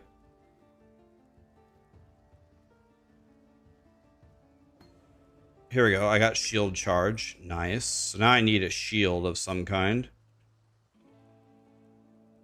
Guys, how do I get it to preserve my... There's got to be a setting to preserve...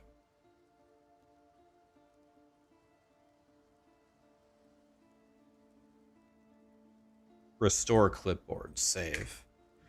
He keeps deleting my regular expression. Copy this. Go in here. Purchase here. Here's a shield. We need to be looking at all shields. So this regular expression sucks. So I need to fix it.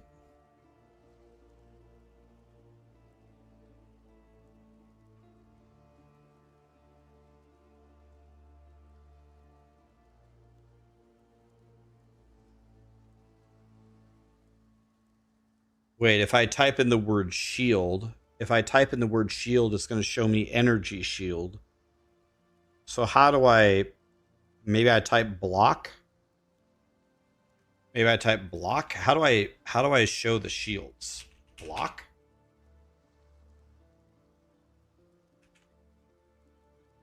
Well, let's try that.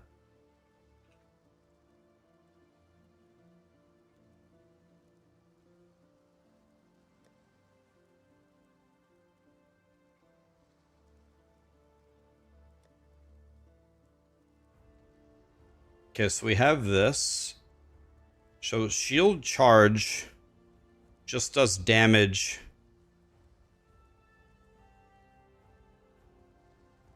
So it does double damage if you hit him from really far away. So we go shield charge, chance to bleed. And then maybe we buy momentum right now.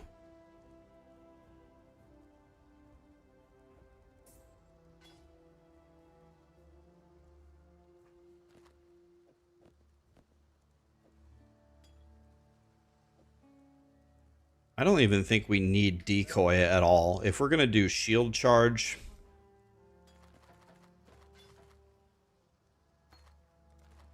What little help?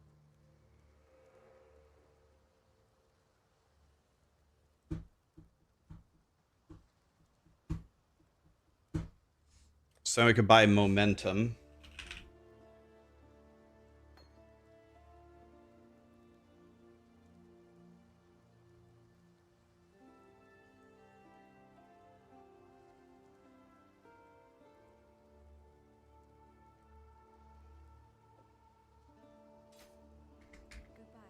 All right, let's do this.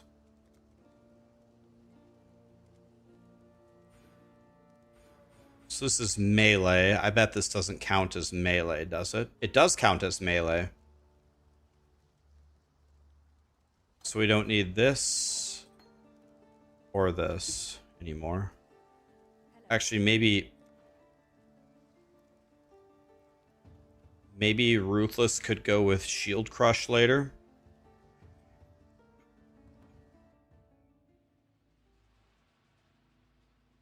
So then we go like this. Oh yeah. Yeah, this is comfortable.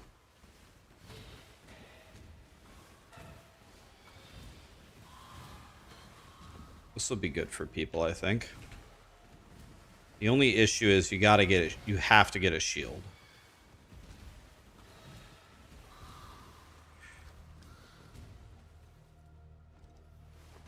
If I had gotten that iron ring that I didn't even see, which just means we have a bad filter.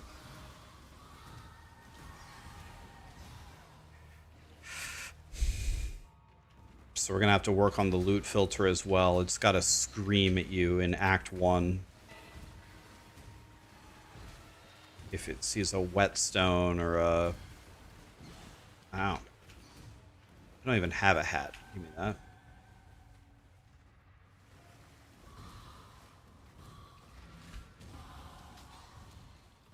Okay. Nice and easy.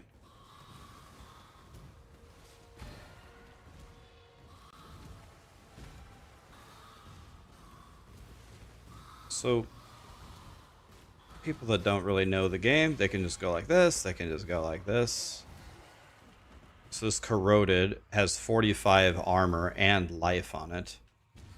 So let's see, my damage is 45.3, and if I put this on, it's 67. So I got a 50% damage increase from that. Now it's at 74. So I nearly doubled my damage there. And now it went to 80. So those nodes are working as well. This is good. This is very good. Okay. Nice. See, we're doing really good damage just by moving around.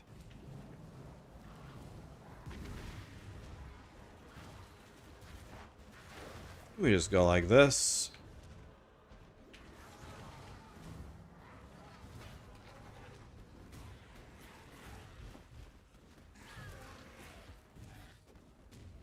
So the weapon that we use doesn't really influence how much damage this does, right?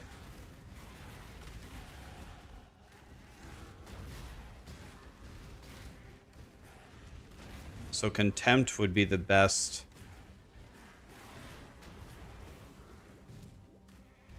It's all the shield. Yeah, it's the armor and the evasion of the shield. So we don't really care what our weapon is.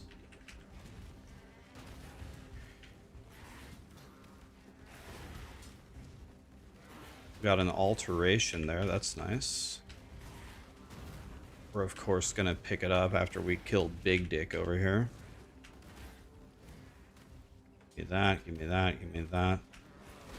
Ow. God, this guy is rude. My chain belt is 16. This chain belt is 12. It's worse. Upgrade everything. What's the next ARPG that's close? We're gonna get 3 in a row, unfortunately. We're gonna get POE1, and we're going to get those sockets better? Maybe. We're gonna get POE1. We're gonna get, I'm sure they said we're gonna get some kind of Diablo 4 Warlock thing. Didn't they say like March 5th or something? Some Diablo 4 Warlock playtest or Jim Bob something or other. I have no idea when. And then we have Last Epoch on the 26th. I also believe No Rest for the Wicked is having a new patch in March. And then in April, we have the Diablo 4 expansion. So we have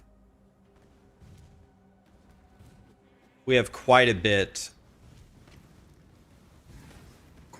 coming up here, actually.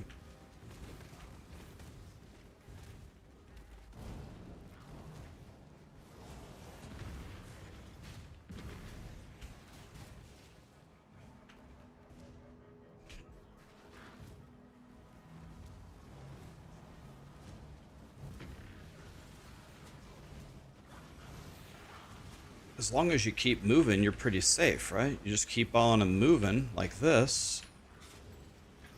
Oh, Iron Ring? God, I love Dick. I mean Iron Ring.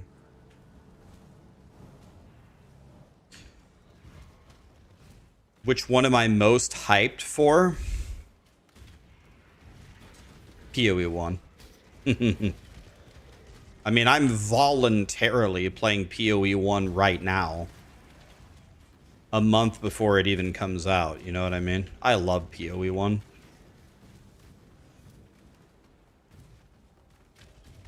I mean, POE1.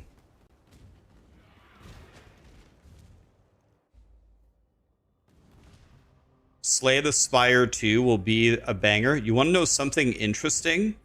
I've never played Slay the Spire before, and I was talking with one of my chatters. Unfortunately, I can't remember who. I was talking with one of my chatters, and he was saying he was a lead game developer for a game. And I asked him, what game are you making, if you can say? And he said that he was the lead developer for Slay the Spire 2. He said something like he was like the best player at Slay the Spire 1, and so the company hired him to make Slay the Spire 2, and he'd been working on it for years. And I was like, oh, I've never played that. And then my whole chat was like, that's the best game ever. Oh my God, it's him. He's making it. Oh my, like the whole chat just went crazy. I was like, I am so sorry that I don't know who you are, my friend, but you must be doing something good because my chat likes you more than they like me. So yeah, the Slay the Spire 2 boy was in my channel.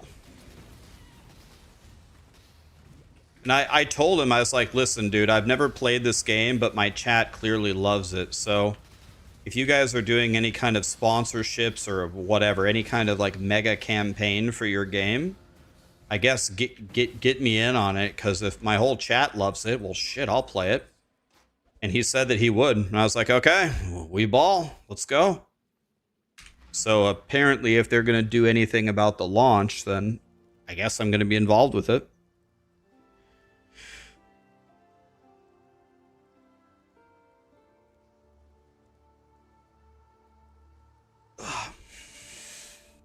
I've never played it before. By the way, there's an ARPG. There's two ARPGs I'm supposed to play. One of them's like a musical. It's an ARPG, but it's like a musical Final Fantasy ARPG. I love Final Fantasy. I love ARPGs. I don't know how much I love musicals. However, one of the characters is one of my best friends, Ellie, the charismatic voice. She's one of the characters. So now I have to play it. Oh my God.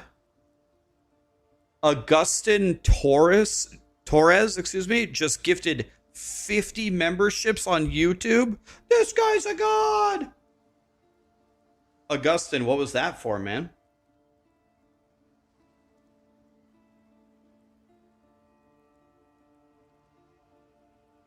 Why do I have so many banger stories? I mean, if you haven't noticed a theme about my stories, every interesting thing that ever happens to me is usually has nothing to do with me. Like that story I just told, as cool as that story is, you notice how it had nothing to do with me? I didn't do anything. I just sat here and played a game, and the Slay the Spire guy just ended up being here. Like, I should, like, don't give me any, oh shit, I didn't mean to do that. Give me these back. Please notice something, notice the theme about my stories. I never actually accomplish anything. It's just me sitting here and lucky things magically happening. What's up, Tony? Wait, am I seeing this correctly? You just gifted 50 more?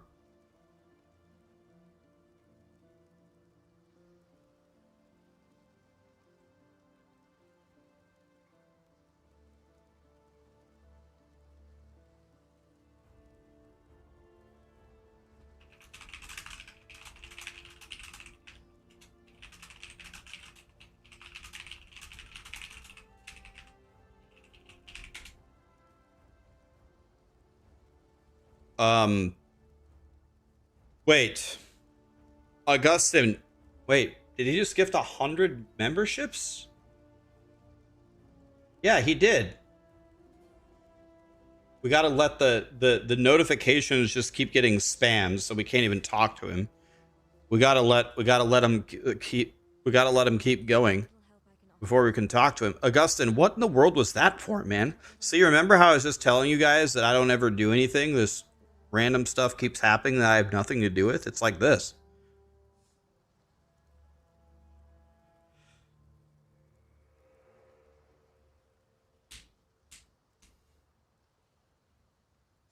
Yo, Augustine, what was that for, man? 100 subs? I can't even count to 100.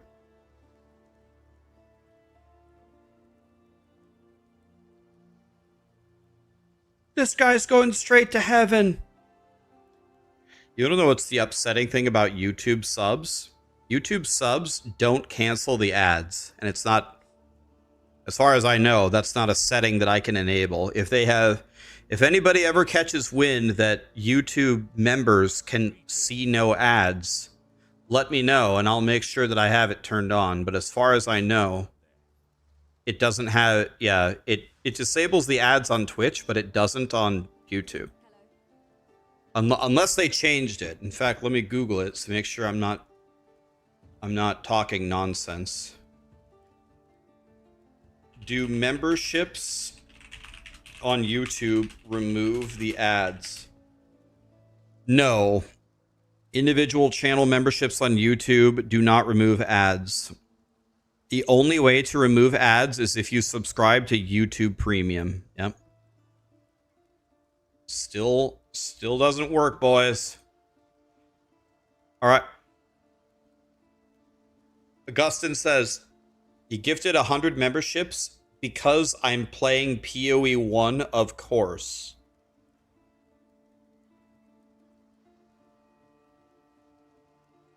You gave me 100 subs for playing POE1? Bro, I'll play POE1 for free.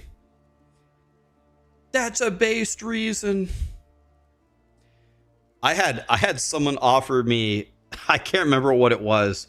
Someone offered me $500 to not play D4. He goes, Rax, I'm not affiliated with any gaming company. I'll watch you play anything. Can I give you $500 to not play D4? I'm like, Jesus Christ. That's crazy. So someone will give me 100 memberships to play POE1, and someone will give me $500 to not play Diablo 4. We need to get a Venn diagram going, and we need the intersection of all these money bounties. Let's see, I can't play D4. I have to play POE1. I probably have to play a specific class. I have to play hardcore. We need to get the intersection of all these so we can buy a Ferrari. By the way, speaking of a Ferrari, my mechanic didn't call me back about my car. Yo, I don't have a car. And since I don't have my car, I'm not going to the gym. I'm supposed to become Jim Bob, and I can't be Jim Bob without my effing car. I'm actually going to call them right now. Let me mute my mic for a second. Phone's ringing, boys. Here we go. Thank you for calling A1. The mechanic is closed on Saturdays. God damn it. Walk to the gym. I could. It's not particularly close is the problem.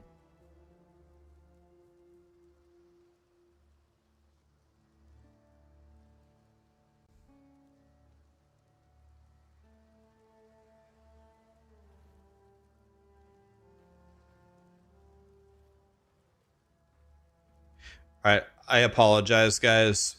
This is probably boring as shit for you guys to watch, but we're actually going to start over. I'm convinced that this is the better option for brand new gym bobs. So now that we're convinced, now I'm going to actually pay attention to exactly what I'm doing step by step so I can write it down.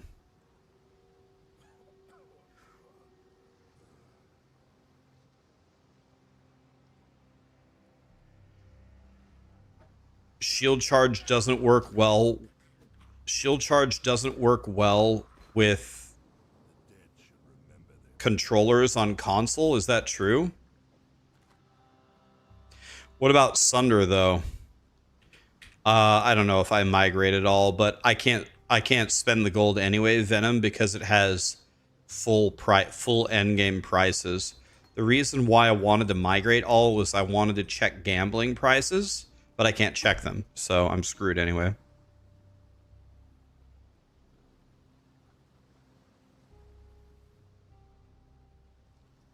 Yeah, but how early is Shield Crush our single target thing? Like, we don't need Shield Crush early, right? What would we use it on? All we would use it on is the Dweller early on, right?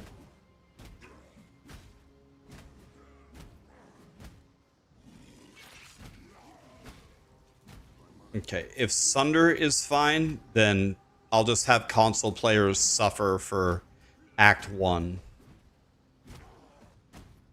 You're just going to have to suffer with a shitty shield charge, but once you hit level 12, you won't be suffering anymore. Hey, I got a yellow shield. Oh my god, I love life. Yeah, I'm doing a leveling build, so let's see here. So what we do is we go over here from Tarklee,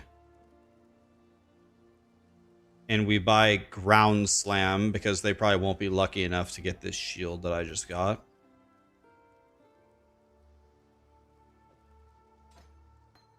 Okay, and then I tell them to sell everything.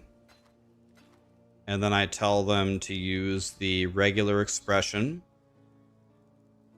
And we're looking for... We want red, red, green would be the best, right?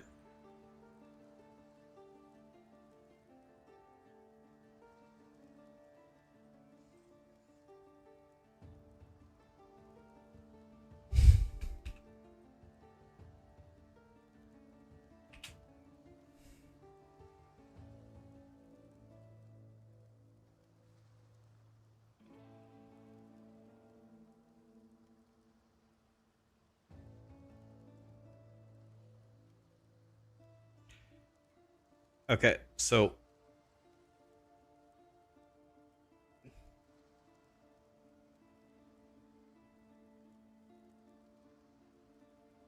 So take Ground Slam from Tarklee.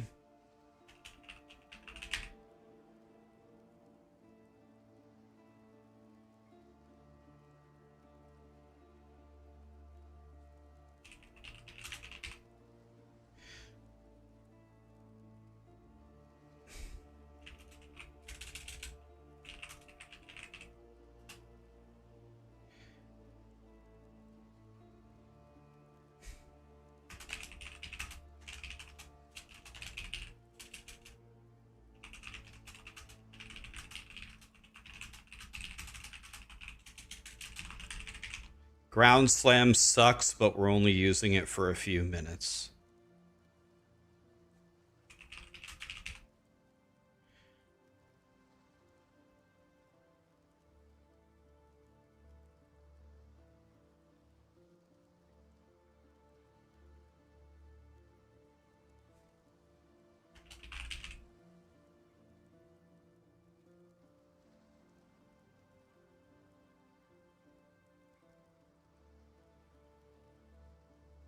So we don't need to buy volley. We want to buy momentum, probably.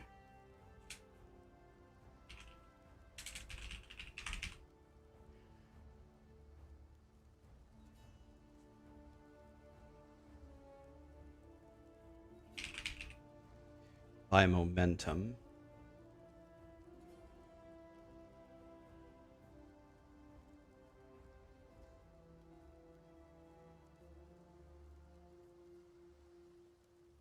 So our link should be not this. It should be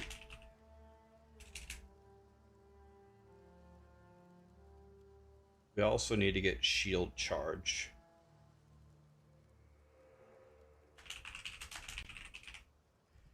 So we're going to go shield charge, chance to bleed. Oops, didn't mean to do that. Control Z, nice.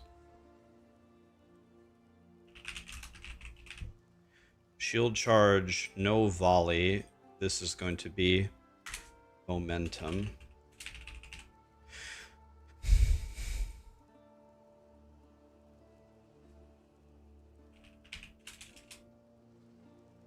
Which explanation is missing? Yeah, we need to explain getting a shield, right?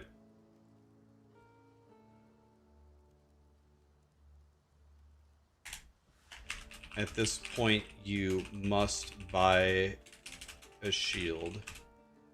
If Tarkly, you must have a shield.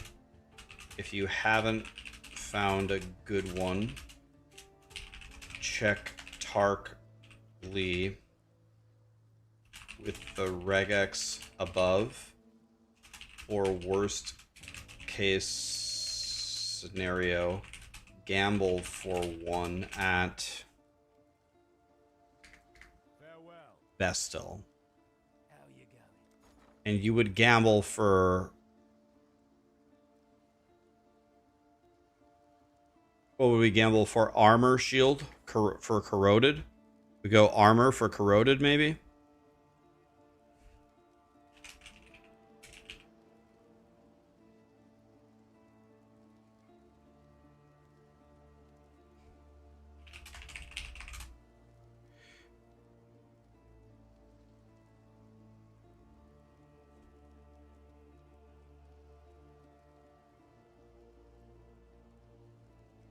Oops.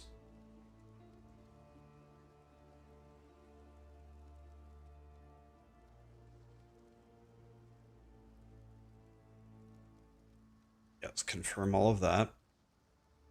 So let's see. We take this one.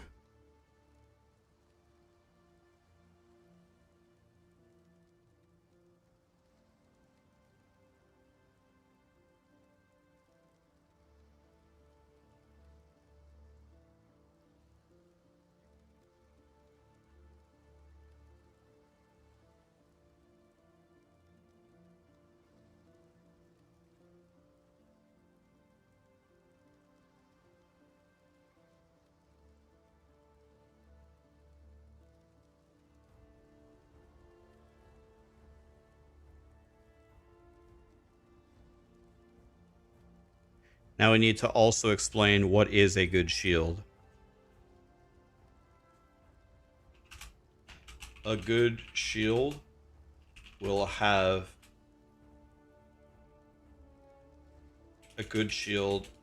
has high combined values of armor plus evasion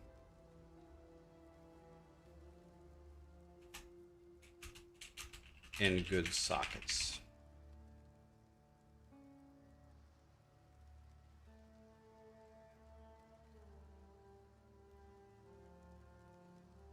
Let's just go back. Well, what's the correct to this?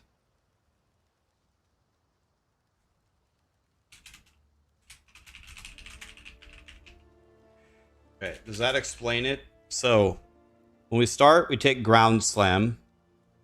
We put always attack without moving. We're looking for these sockets, a shield, or movement speed boots. Sell everything that you've got. Go do these 2 quests. We're going to get Quicksilver, a chance to bleed, Decoy Totem, buy Momentum, buy Frostblink. You can't wear Frostblink yet, but it's fine. Now you must get a shield. If you haven't found one, check the vendor for one. If she doesn't have one, gamble for one. In a perfect world, your links would be shield charge, momentum, and chance to bleed. I'm going to also say your one-hander with the shield doesn't matter. So take whichever one gives good stats or sockets you need. If you have extra currency, buy iron rings or a chain belt. So that should be good.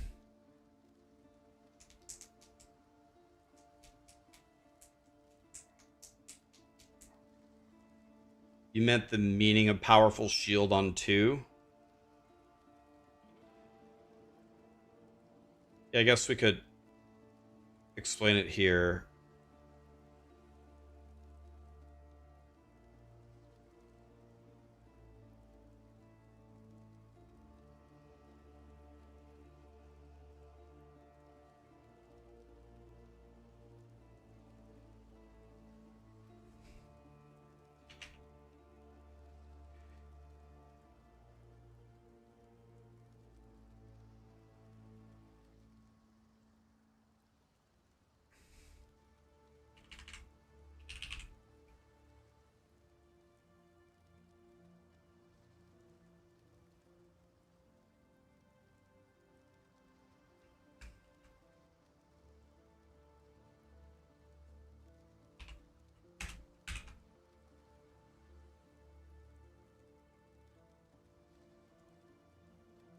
There we go. All right, there we go. Now that should be good. So let's look at this one more time. Kill Hillock, take Ground Slam, put it on your bars, always attack without moving. Do this for every skill you acquire in the game. Ground Slam sucks, we only use it for a few minutes. Use this regex. Let me explain it even further.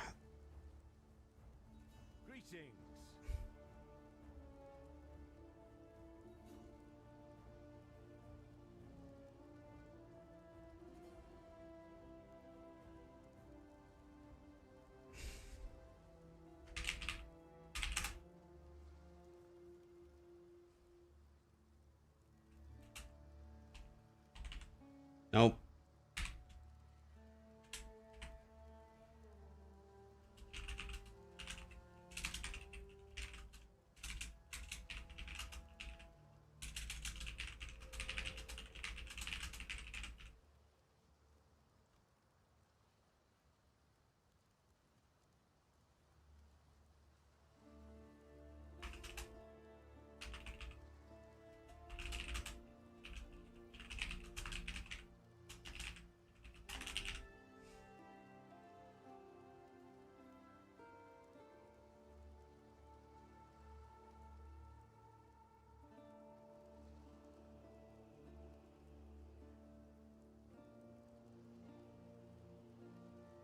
Okay.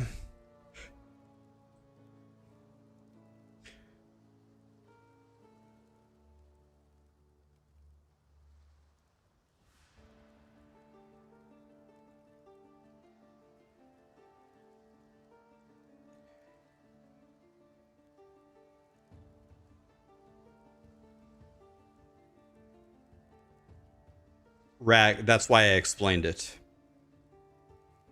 That's why I explained it. I said, look for a good shield, and then I explained what a good shield is. This is the only example of it. I could paste it in the middle of this sentence, but I feel like it's better described afterwards. You're right. They won't know what a good shield is, but I explained it in the very next sentence. I'm going to tell people in my guide, guys, listen, I wrote these words for you. For the love of God, read them. Like, I want you to sit down and at least one time read what I wrote. Read it, word for word, so you have this information in your brain. I can't tell you, the number one rule we have at Max Roll is no one reads anything. Like, in Max Roll, we have a rule where we don't put any fluff in any of our guides. We just get straight to the point as much as we can, and still nobody reads it. Nobody reads it. So, yeah, when I'm done writing this, the first thing we're going to have to do is see if we can write it in fewer words, because nobody... You read it all the time? Well, I appreciate that. You're definitely in the minority. If you actually read, like, if people would, if they would just read the guide... If they would do that...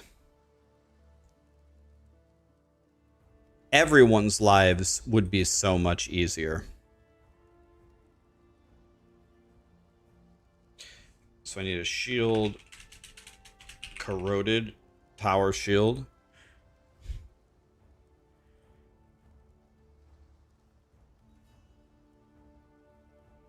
Let's make everything magic.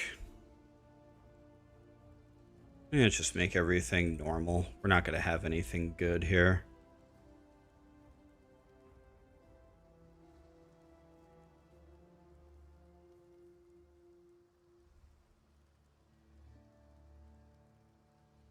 I don't know, just give me something shitty, like an iron... I don't know, something terrible. What's a terrible... Act 1? Just make it...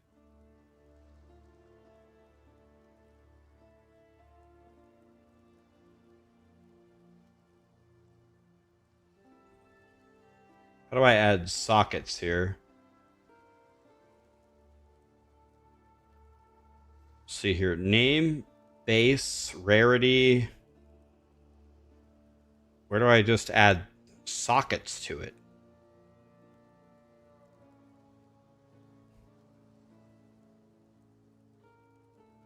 Why are you using the second-hand site instead of POB? I will probably also make a POB where I will copy and paste the same notes. Guys. Breathe. Relax. We're just starting. Relax. There's even a link here to make the POB link, which we'll do, and we'll make a loot filter. Rome wasn't built in a day. It's going to take me forever to finish this. We're just getting started. The thing that I don't understand is why can't I add sockets to this? Am I stupid? Where are the sockets? Am I stupid ass? Quality, item level.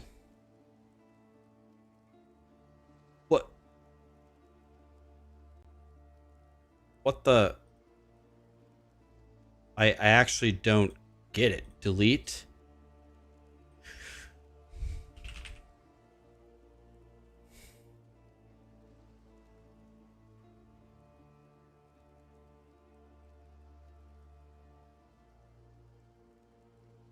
Like, I must be the dumbest person ever.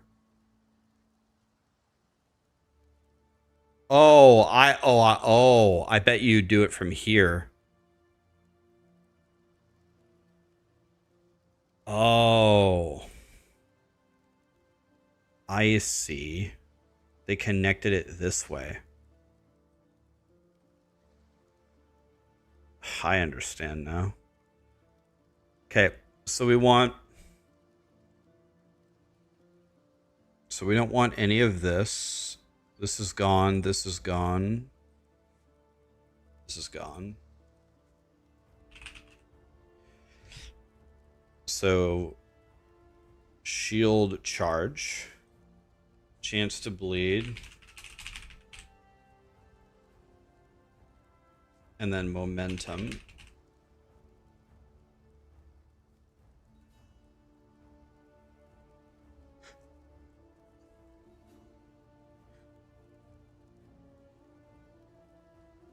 On our boots, we can take, I don't know, any old Jim Bob boots. What are the most basic bitch boots out there? Welcome. Can literally be anything.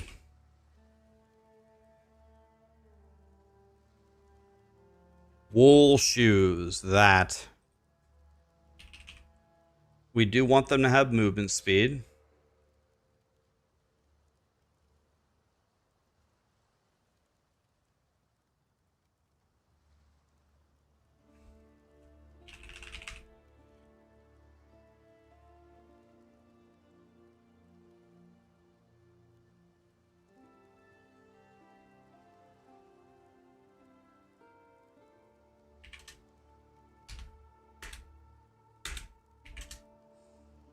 Okay. Okay.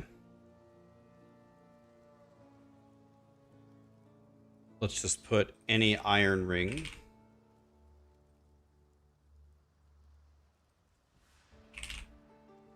Doesn't need to be special at all.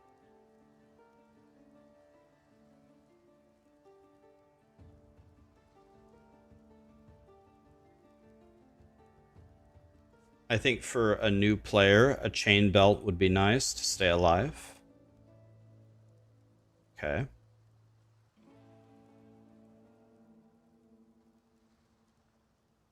These are not going to have quality on them.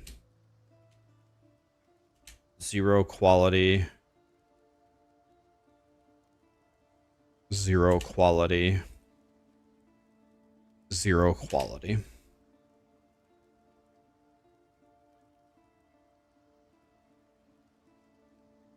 Okay. Good start, good start.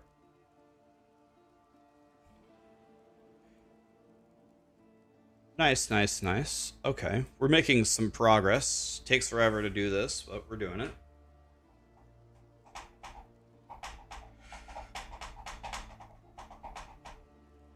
Rax got you to take fish oil and vitamin D. Now you're feeling better. Yep. I was feeling very, very poisoned. I literally was poisoned. It's not even has nothing to do with feeling poison. I was poisoned. You know, I really don't like fish at all. I don't know if I could say that I hate it. Like, if you put like a cooked salmon in front of me, I'm not gonna be happy. I'm gonna give you a side eye or something. I'm gonna give you something, but I'll eat it. It's fine. It's whatever. I don't want lobster. I don't want crab. I don't want sushi at all. But if you put it in front of me and there's nothing else to eat, I'll eat it. So it's not like I hate it, but I'm forcing myself once a month, at least, to eat fish, just because it's good for you. And because I got very, very, very sick from not getting some of the nutrients that fish has. Tuna, I would say, is probably my favorite. That's probably my favorite fish of all of them. That would probably be my choice. The funny thing is, I like almost every food. It's much easier for me to list the foods that I don't like. Go on. Greetings. Go on. Than the Good. You survived The foods that I like is almost all of them. So it's way easier just to name the ones that I don't like. I don't like tomatoes. God, that's about it, honestly. I don't like tomatoes. I don't like fish. That's about it, really. I like everything else almost.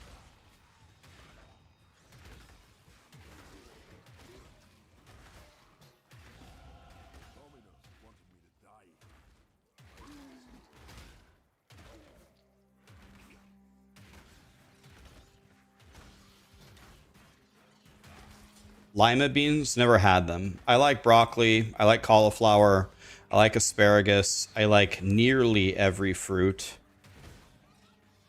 I like all different kinds of meats. All of them. I like chicken. I like turkey. I like pork. I like beef. I like them all. Yeah, that's pretty much it. I don't like fish. I don't like tomatoes. I like pretty much all. I like almost everything else. Lamb. Really had lamb. Sure, it's fine. I like olives. Yeah. I don't love mushrooms, but I'll eat them. It's fine. I don't like tomatoes and I don't like fish. That's about it. There are other things I don't like, but that's about it. I would say I am not a picky eater. Brussels sprouts, never really had them. I don't know. They certainly don't look good, but I'd try them. Why not? Do I like tacos? You already know the answer to that. Nobody likes tacos more than me.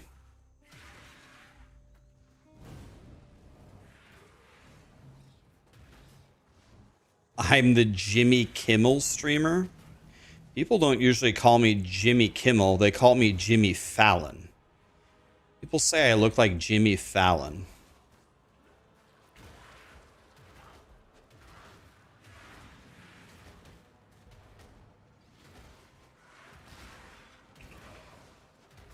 You know, one vegetable that a lot of people apparently don't like, but I think it actually tastes amazing. I have no idea why people don't like it, is asparagus. People don't like asparagus? You want to know what I like to do with asparagus? Maybe this is very, very bad tactics, but I think it tastes amazing. You lay a bunch of asparagus down. You lay a bunch of asparagus down, and then here's the hint. You got to brush it with just like the tiniest amount of oil, like the thinnest sheet of oil you could imagine. And then you make sure the asparagus is very, very thin. Sometimes I like cut it in half lengthwise. Like the girth has got to be very, very tiny. That's not what she said, right? Then you just put it in the air fryer and you just nuke it. Nuke the asparagus. And when they come out, it's literally like asparagus French fries. But instead of French fries, it's asparagus, so it's a billion times healthier for you. And they're so good. It's honestly like eating, it's like eating asparagus potato chips. You just buy them and it goes crunch. They taste so good.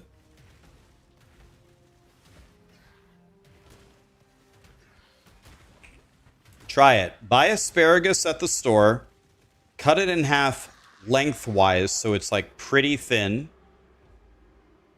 Like I can't even explain to you how little of oil you put on it.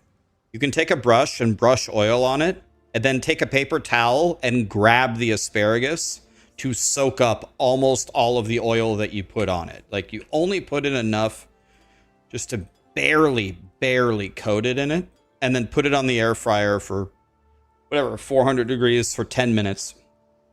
And they'll come out really like crispy. To me, they taste amazing. And by God, you're eating asparagus. It's good for you.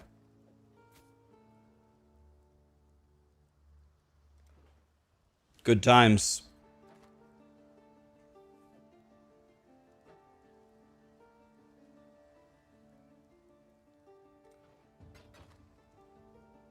try it.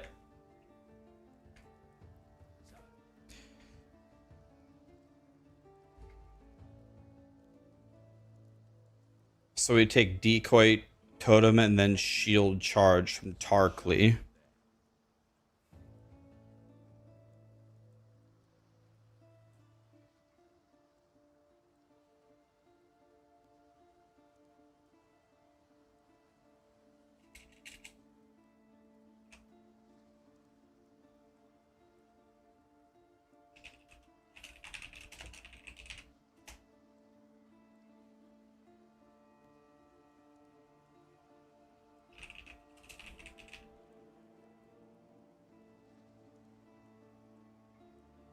Okay, I did that. Now, I need to find a good shield. Dang it. Copy.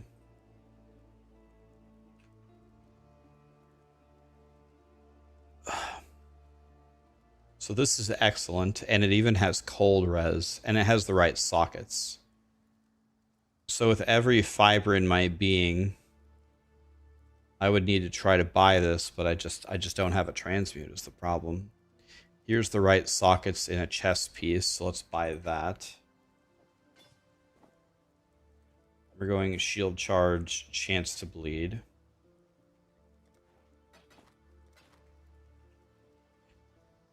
So now we will go momentum. I don't have enough to buy the frost blink, unfortunately. Yes, I do. I sell the armor scrap. Now we have frost blink for later. Can put in decoy totem if I'm getting in trouble.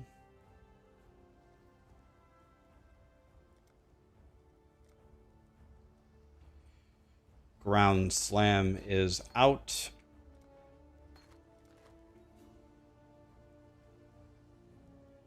Okay. So I don't have anything good. I don't have a chain belt. I don't have an iron ring. I don't have movement speed boots. Let's get a chain belt going here. So I can live. Okay. Forward we go.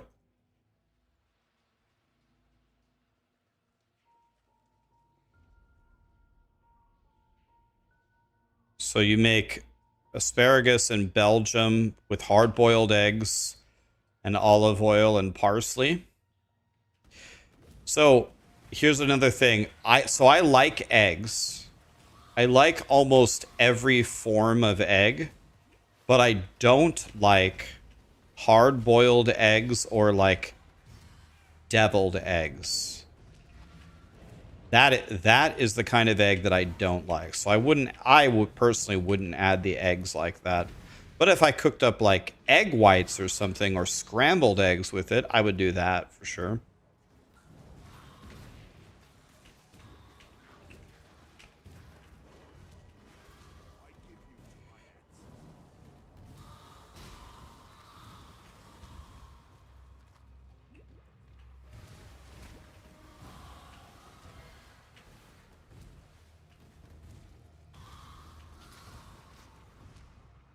That shield might be better than mine. 24 versus 39.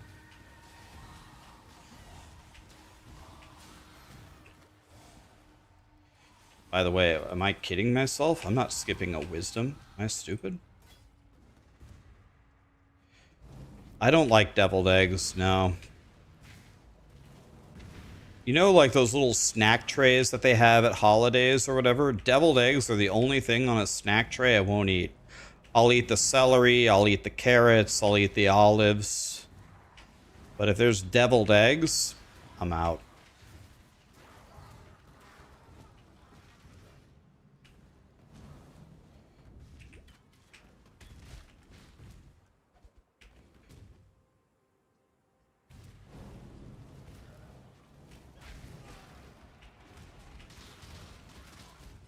I'll definitely take...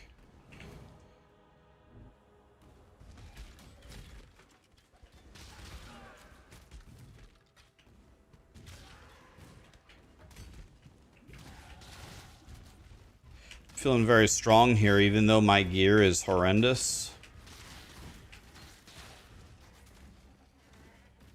I'm feeling pretty strong here.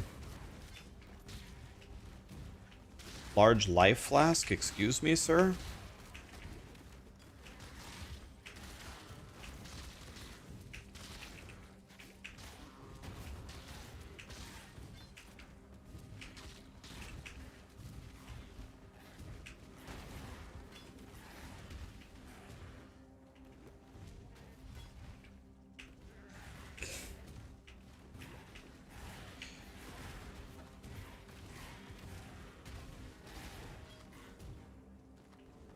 I'll just kill this guy. Oh, a blue shield? How much armor we have on it? Only 36? That's terrible, right?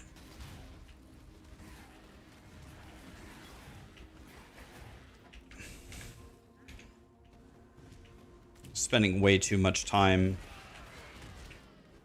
leveling here.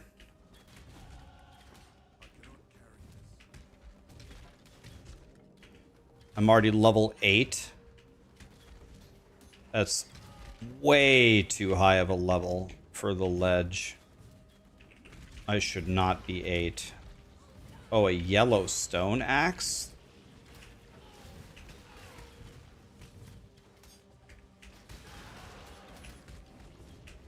Of course, it's never a bad thing to be over leveled. That's never a bad thing.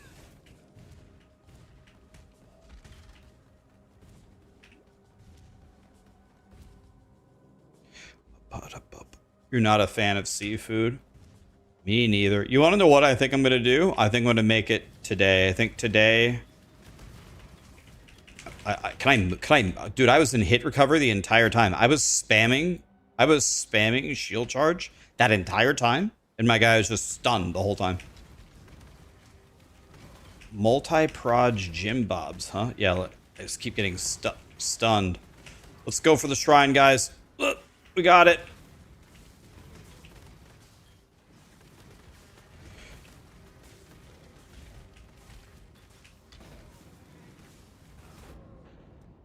Well, we tried.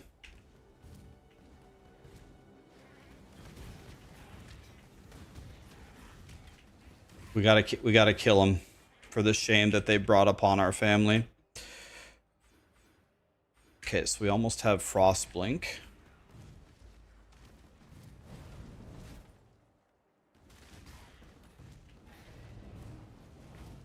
The energy shield chain belt would have saved me. Actually, never mind, I had it. It wouldn't save me, I had it.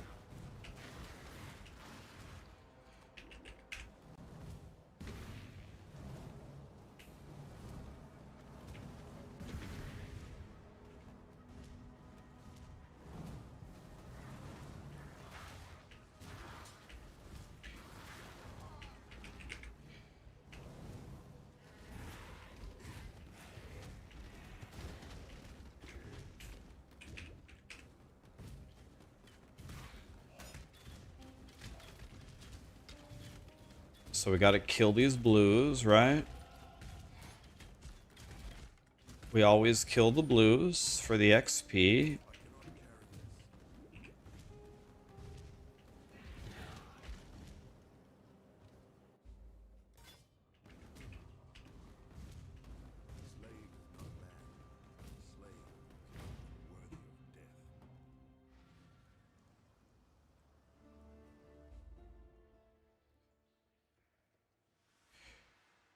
This song reminds you of your dad. He used to blast the song and he passed away.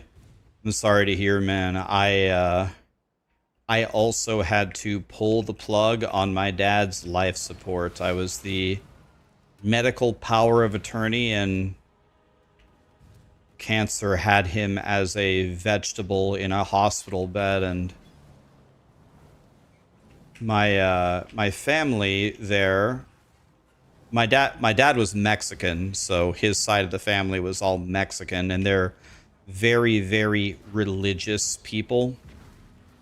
So they're very much, you know, of the opinion that God works in mysterious ways and God may heal him.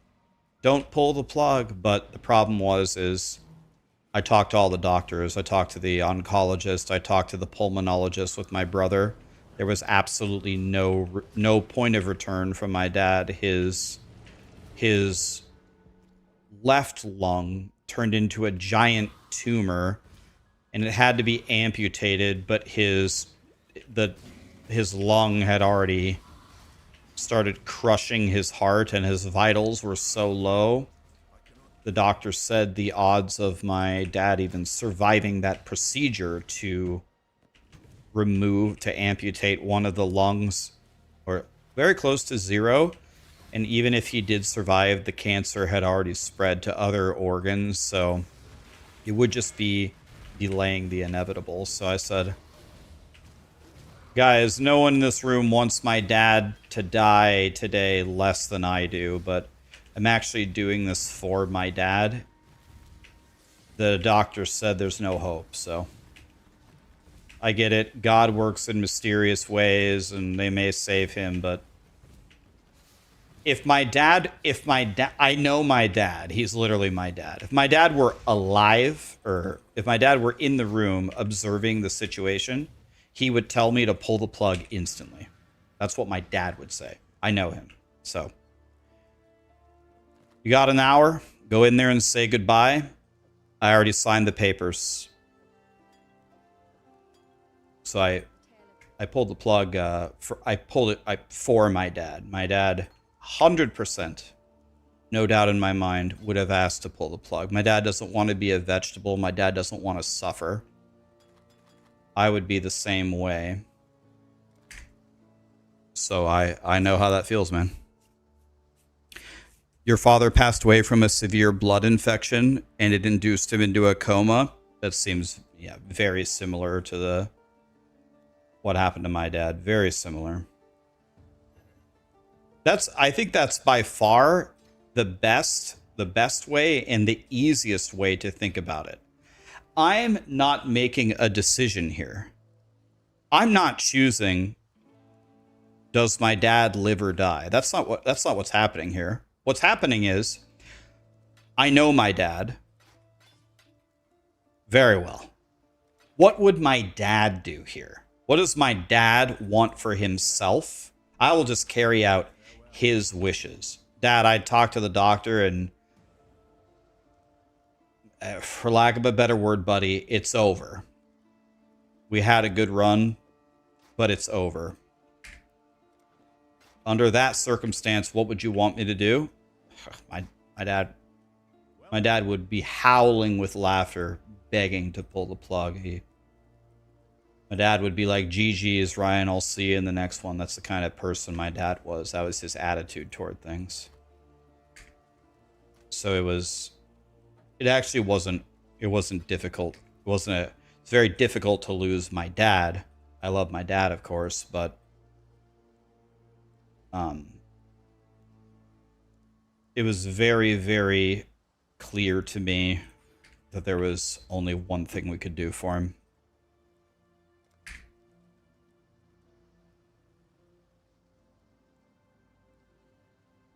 Your dad was Mexican. I'm sorry to hear that.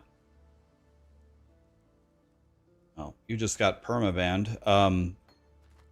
Dude, you guys must have not hung out with Mexicans before. They make the best food in the world, and they have I think Mexicans and Aussies, I think they're tied for first. They have the best senses of humor. Mexicans and Aussies both think everything is the funniest thing in the world. They're like the two most fun groups of people to hang around.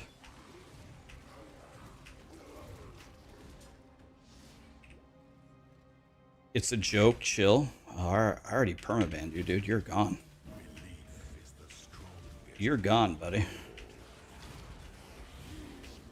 Don't come back to my stream. Oh, but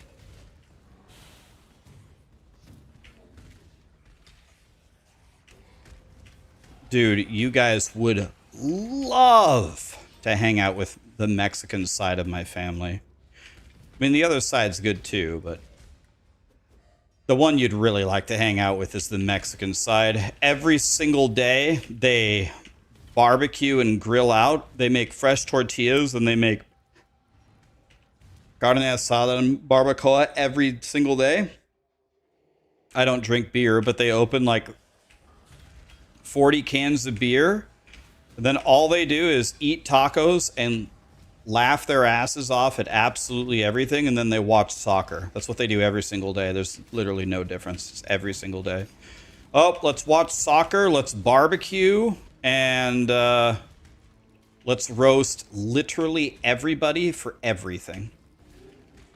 They make fun of Trump, they make fun of Biden, they make fun of themselves, they just make fun of everybody, and then they just laugh their asses off at everything.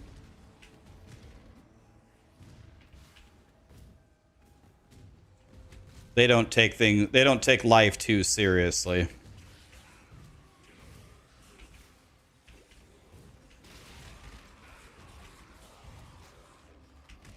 Yeah, I would say Mexicans are some of my favorite people to hang out with, pound for pound.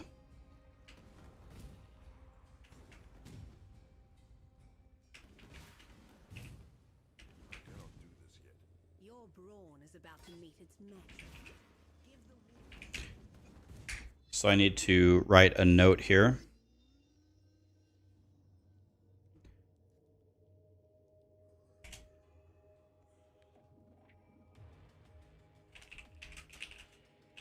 After you allocate versatility,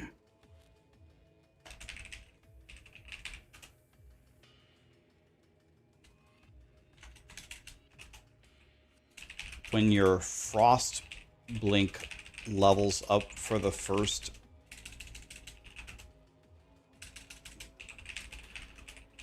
right click its upgrade to stop it from leveling up. We want to keep it at level 1 so it doesn't have a higher intelligence requirement.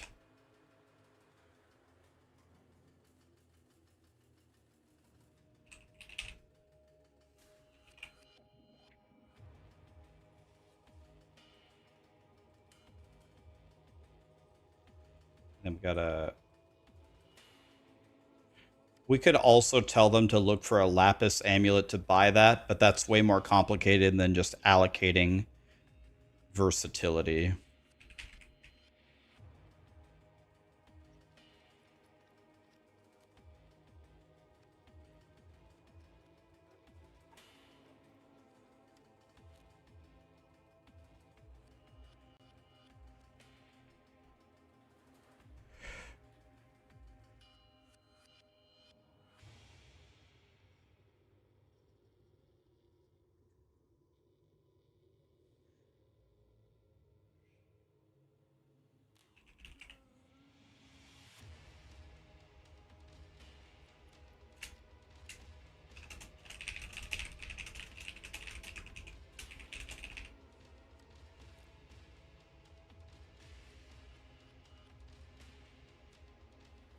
Okay.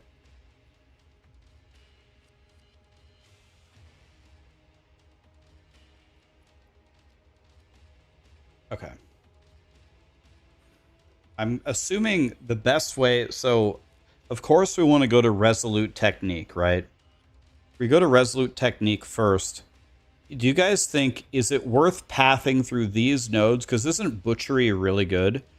Is it, see, 1, 2, 3, 1, 2, 3, 4, 5. Is it worth taking the extra 2 points just to pick up these? Or do you guys path through the strength to save 2 points? Because I've always pathed this way. Because I think these nodes are so good. Because we're going to need this for Sunder, right? We're swapping it almost immediately, DG. We're going to swap it for Sunder. Oh, right. Straight and then come back later. Right. But what I would like to do I know it's probably more optimal to go this way and then respec later into it, but I want to do that as little as possible. I want to have as few respecs as possible for people because they're going to be like brand new. So I would rather just path the right way, and do as little respecking as possible. Yeah, here's Karamon. So yeah, you would get here this way, you would get 20. It's either 20 strength or 12% damage, 16% damage, 25% damage, and 20 strength. So you get the 20 strength and 5% attack speed, 16% damage, 4% attack speed. So this seems really, really good, right? You're going the right way, but you go the left way.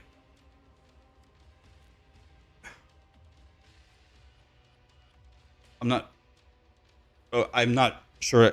Was that a joke or? We go through butchery, right? Certainly, we go through butchery.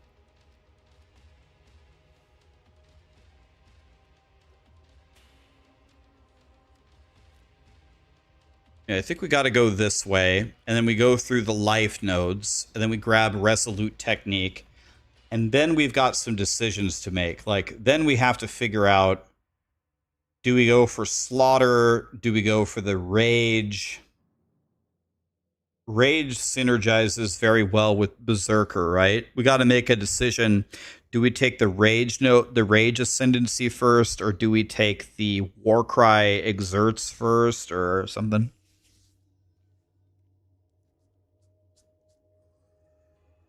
The only question is, what's better attack speed? You mean this or this? It was a joke. I gotcha. I was like, go the right way, but go the left way. I was like, what? What? We either go up here or we go through butchery. I go here because, like, if you're a Giga Chad, maybe you don't have to go down here. Maybe you just get a Lapis amulet and you solve it. But I do not want new players to have to do that. I don't want you to have the currency to buy the Lapis amulet. I don't want you to have to fish for it in the vendor window. And I don't want you to level up your Frostblink, so you can't use it later. I want you to walk over here and grab this so you can put it on.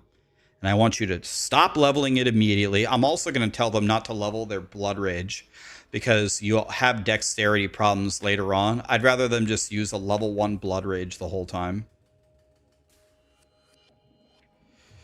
Yeah, I think it's just useful anyway. Like, this is not going to be like a Karn or a Ben or a I'm Exile build guide. This is going to be maximum quality of life, maximum comfort, probably less damage, more defense, very, very comfy build. And when you get really comfortable with the game, you can go look at their guides, and it's going to be... Okay, so I probably shouldn't be fighting Brutus with just this, but actually, it's going okay. I've actually never fought him like this before. This is fine.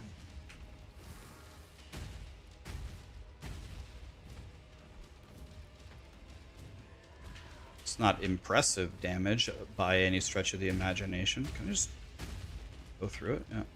This is fine. We don't even need Shield Crush. Just do this the whole time.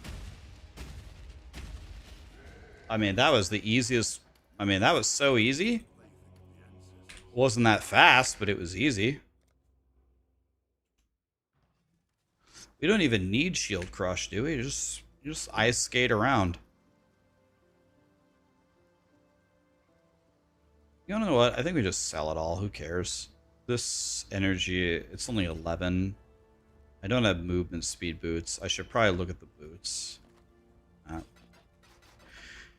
think I just sell everything because we're about to get Leap Slam anyway, right? Someone told me, here's Leap Slam.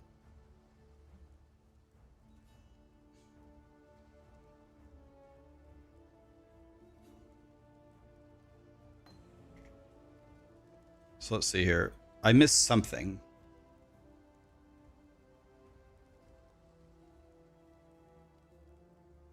Did I miss telling them something? Someone told me that I missed telling them something critical, but I can't remember what it was. So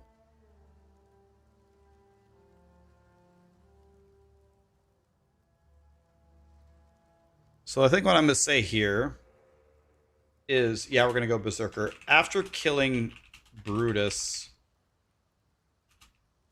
take Leap Slam as your reward, but we don't really need to change anything at the moment.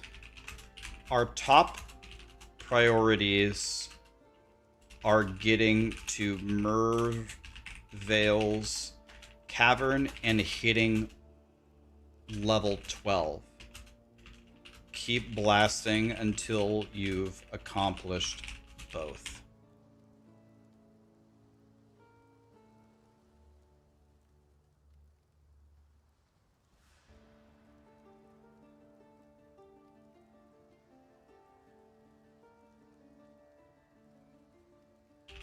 I think you just keep playing. Like, don't go shopping. Don't try to equip Leap Slam. Don't look for anything. I think you just keep playing.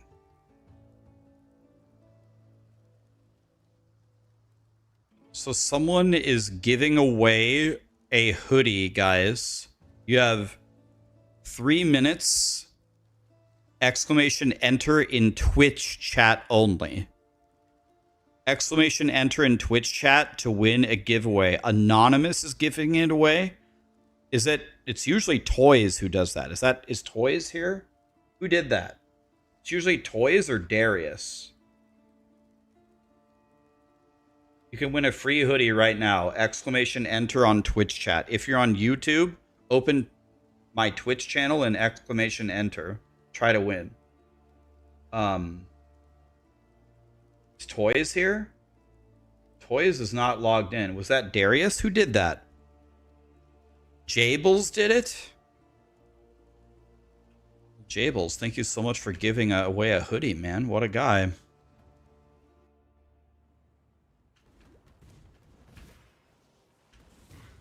Jables is going straight to heaven, guys.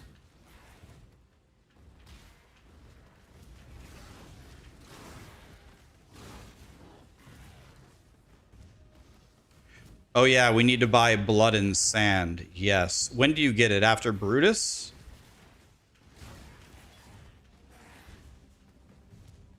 You get it way earlier. Oh, dang it. Okay. We absolutely... Let's do it. When do you get it?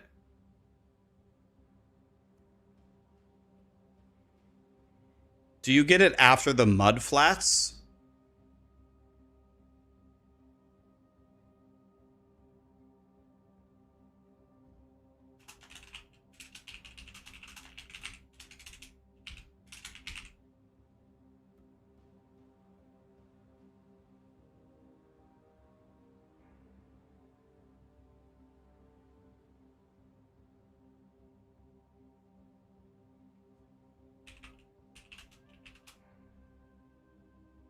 Gem level 4.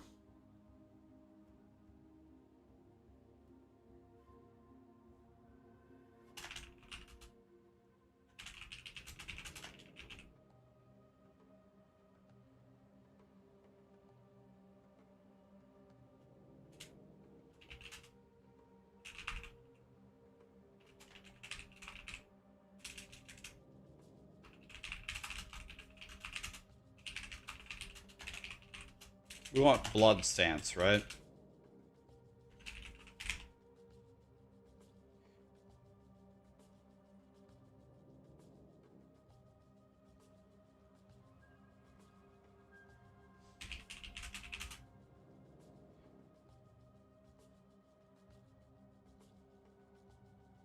Is Blood Stance even a...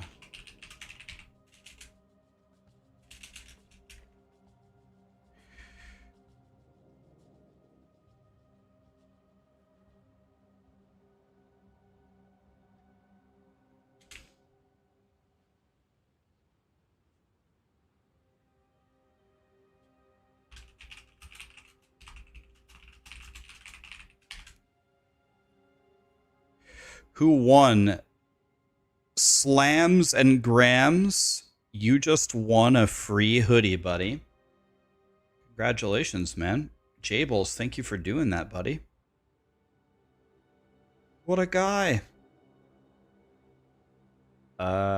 Here. I'm gonna make this red. Okay.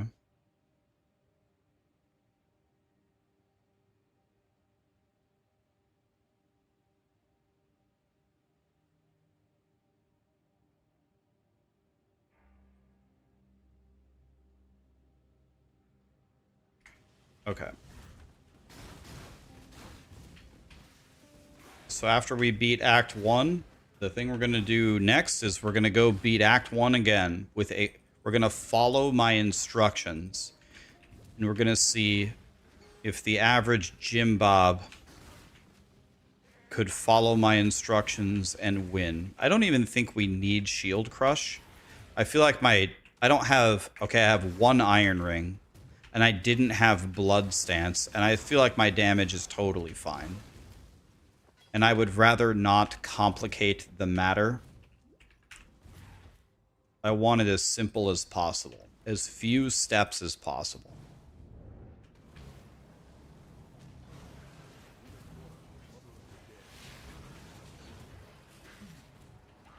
Is this game better than POE2? I believe if you did a poll of everybody who has played POE 1 and POE 2, in quotation marks, a lot. If you poll the people who have played both a lot, I would guess 80% of them at this moment in time prefer POE 1. I think it would be like 80-20 would be my guess. The only streamer that I know of that has played a lot of both that prefers POE2, the only one I can think of is Talkative Try. DM likes POE1 better. Gazzy likes POE1 better. I like POE1 better. Ben likes POE1 better. I'm almost certain Jung and Fubgun both like POE1 better. I'm guessing Ziz likes POE1 better. I guess I don't know on Ziz. I would be confident he would say POE, like it's pretty much all of them.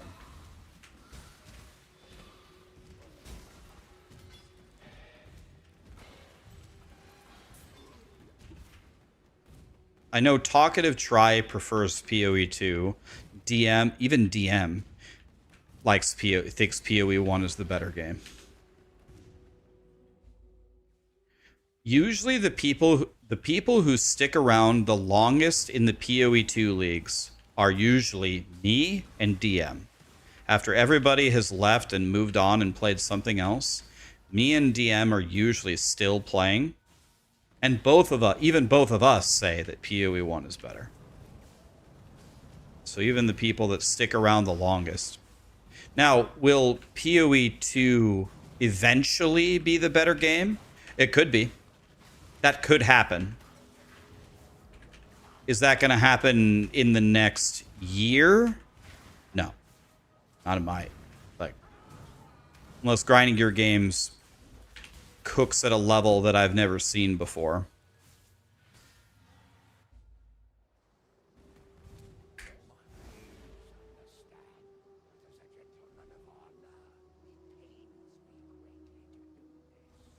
Was this league well received? Well, it had its ups and downs. You mean for POE2 or for which game are you talking about? POE2 or POE1?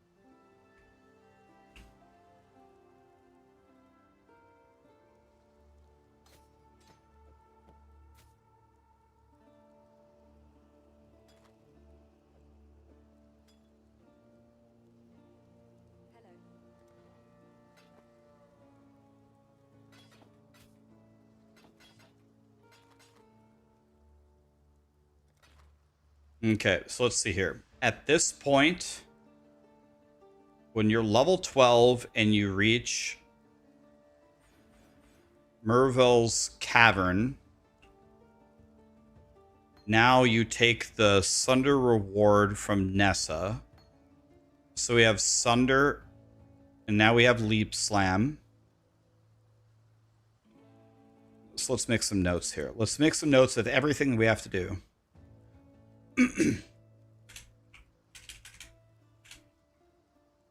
Why does it say 8?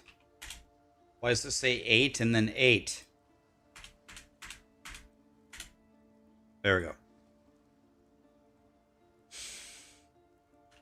When you hit level 12 and reach Mervale's Cavern waypoint, it's time to completely change our build.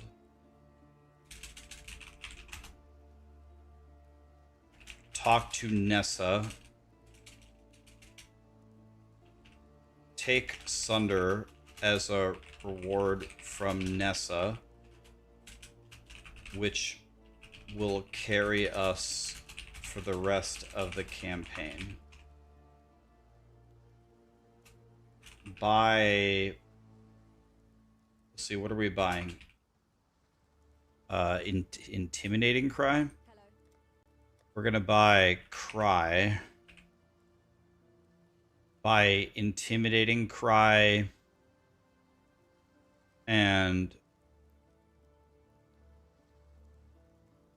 what do you guys think are the best sockets for Sunder this early? Do we go Chance to Bleed? Do we go Ruthless? Is there anything godly? We can't get added melee fizz yet. We don't have brutality. We don't have overexertion. We could go faster attacks. We could go faster attacks as well if they can't get red. So by Intimidating Cry. Do we need to buy? I feel like we need to buy more things. Is that all we're buying? Is Intimidating Cry? I feel like that's not it. We might need a second faster attacks.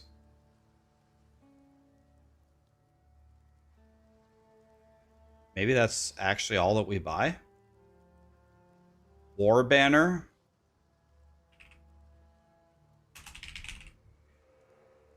Could.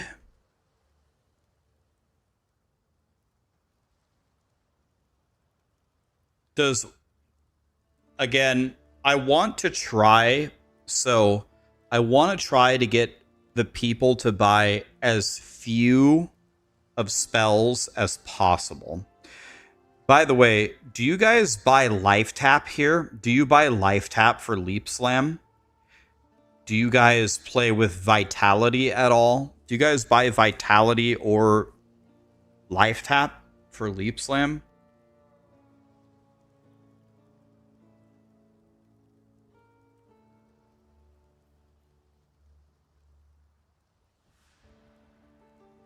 Hmm.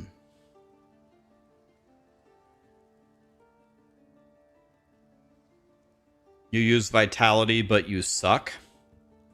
Well, that's I'm making this guide for people who suck. That's who I'm making the guide for. Elgpels, Rise, Dragnoon, Rob, Foe King.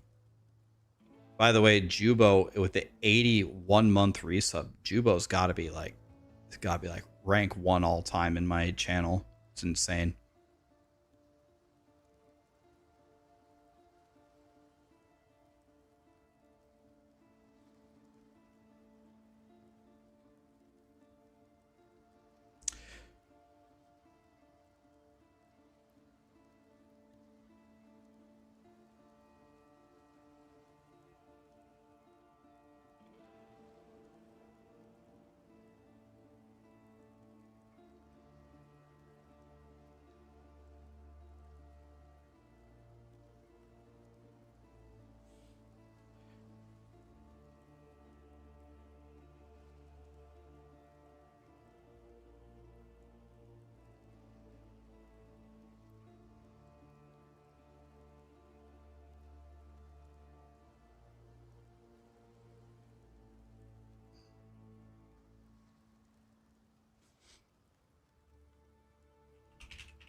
So I'll just say, buy Intimidating Cry.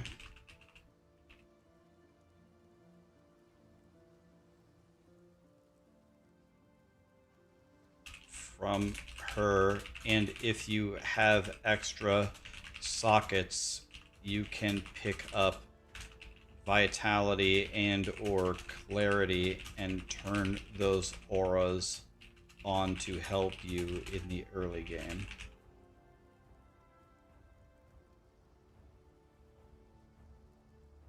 I'll give them the option. If they've got the sockets and the currency, they can buy it, turn them on. And if not, that's fine. Clarity is mana regen and Vitality is life regen, right?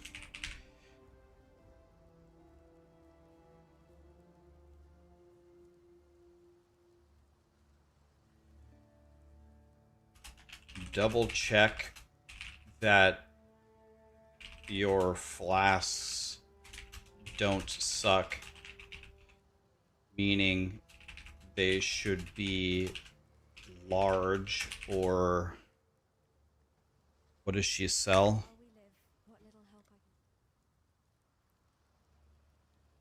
Large or greater.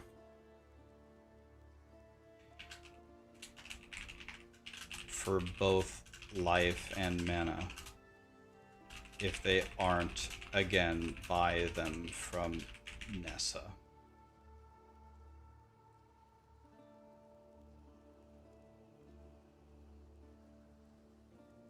Oops. Damn it.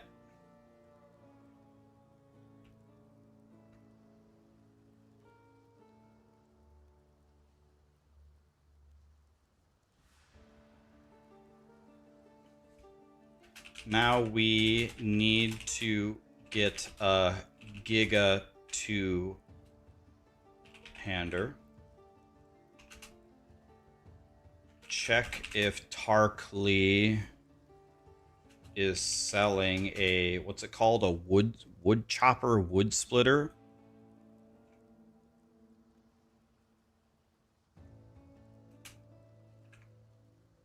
Otherwise, we're going to gamble for one. Jade chopper. Look, are you serious? Look at this wood splitter.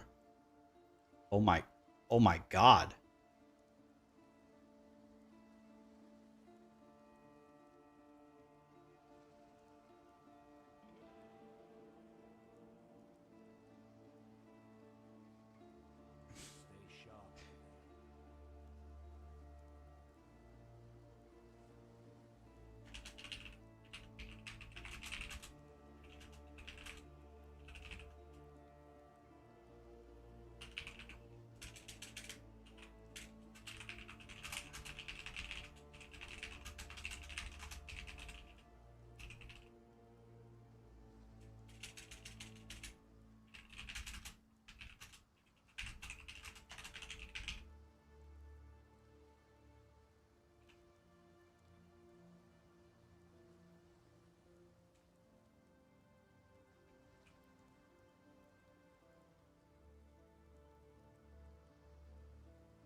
Remember, at this point for your gear, you should prioritize good sockets and links. GGR, GRR, a blue socket for frost blink, several red sockets for intimidating cry,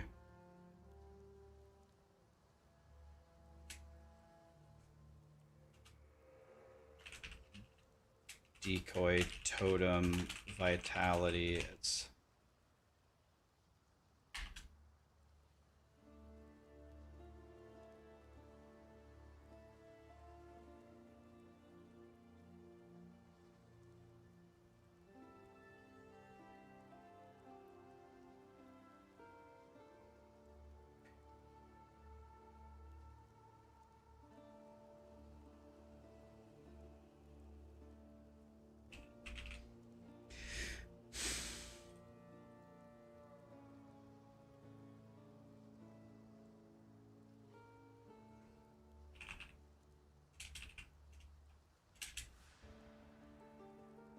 okay, let's go here.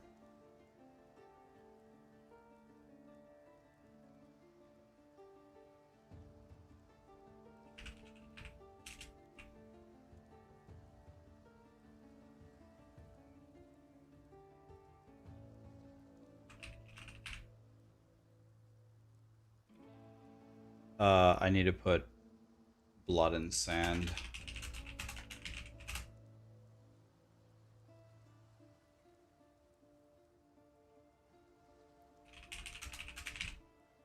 Okay.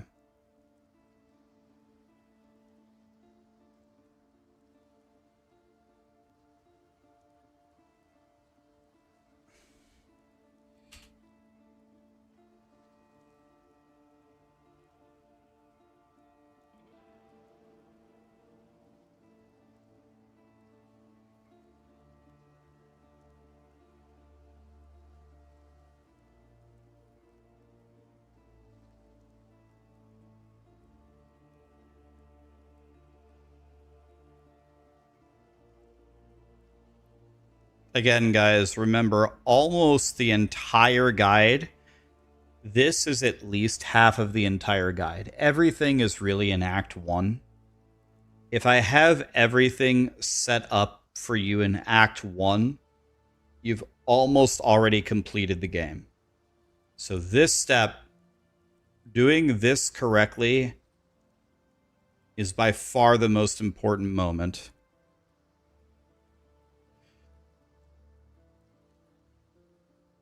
You would remove vitality and clarity because it's confusing. It's not that good, and it will take those out anyway. Well, I agree with you on all the points, except for the fact that I think it's better than you think it is for new players, right? Having life regen or mana regen will definitely help them when they're struggling. So I agree with you. We're taking it out anyway, and I agree that it's an extra step. I might even agree that it's not worth it, but I don't agree that it doesn't help new players.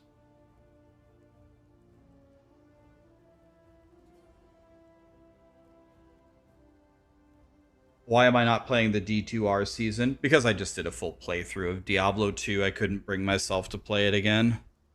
I just did Diablo 2.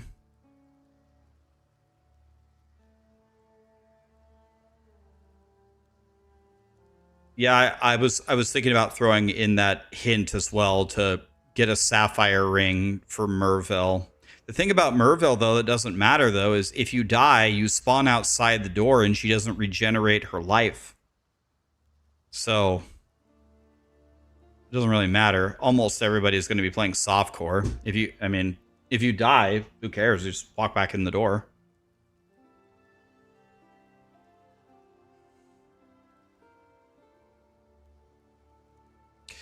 I guess I'm okay. I'm okay getting rid of the vitality and the clarity suggestion. I guess I don't think it's going to help them enough.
Merville does a lot of cold damage, so buy sapphire rings from Nessa if you have extra currency. The iron rings at this point are obsolete.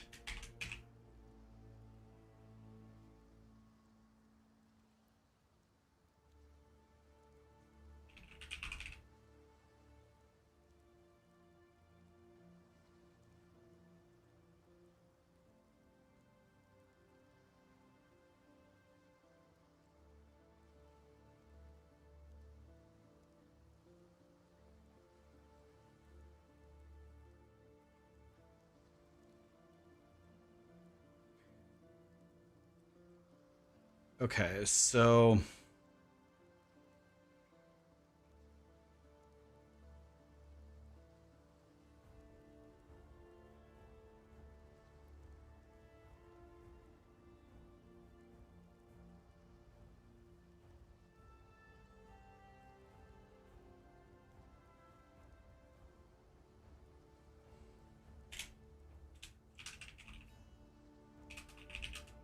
heading into Merville and out of Act 1, your links should look something like this. So we have Sunder, Ruthless, Chance to Bleed, can sub in faster attacks if you have G or GRR.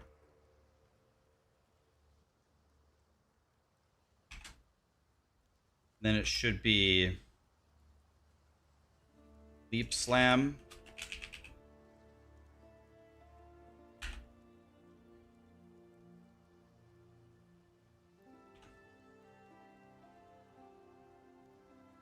so it should be Leap Slam, faster attacks, and momentum.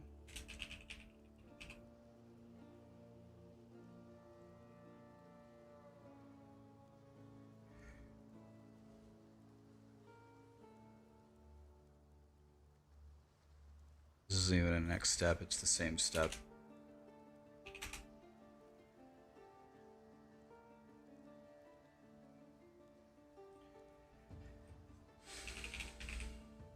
Sunder, Ruthless,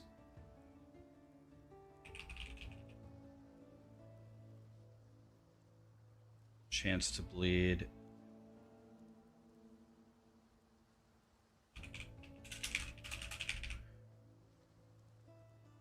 and you can sub in faster attacks.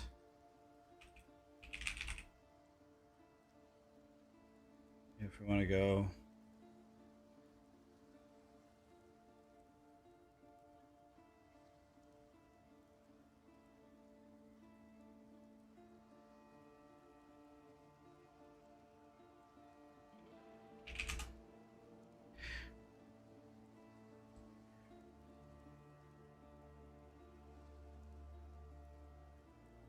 Leap Slam is red, first of all. I don't know why I'm coloring it either.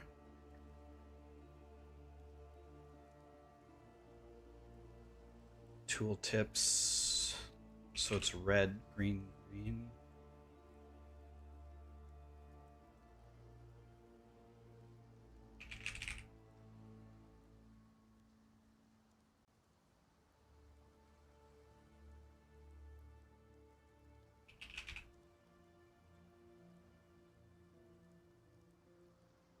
Okay.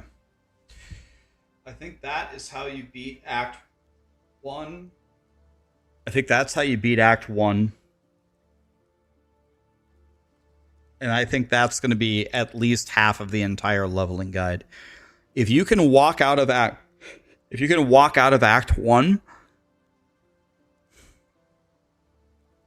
with these 2-3 links and you have a good two-hander, I think you're halfway done gearing your character for the entire run.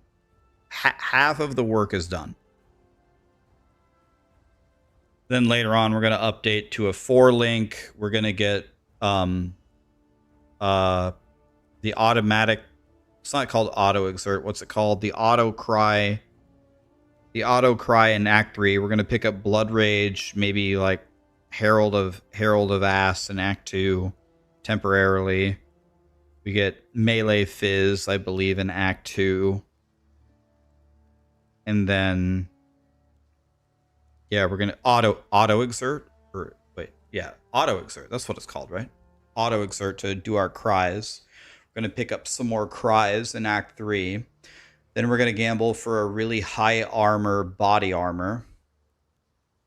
We're going to gamble for a really high armor body armor. And then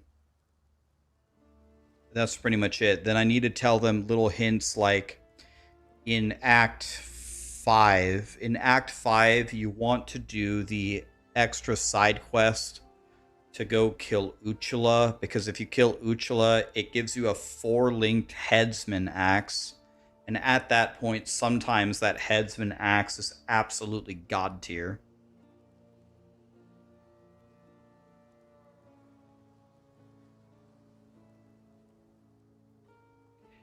If they would stop spending so much time and resources on POE1, then POE2 would be finished right now, and we'd have a much better game.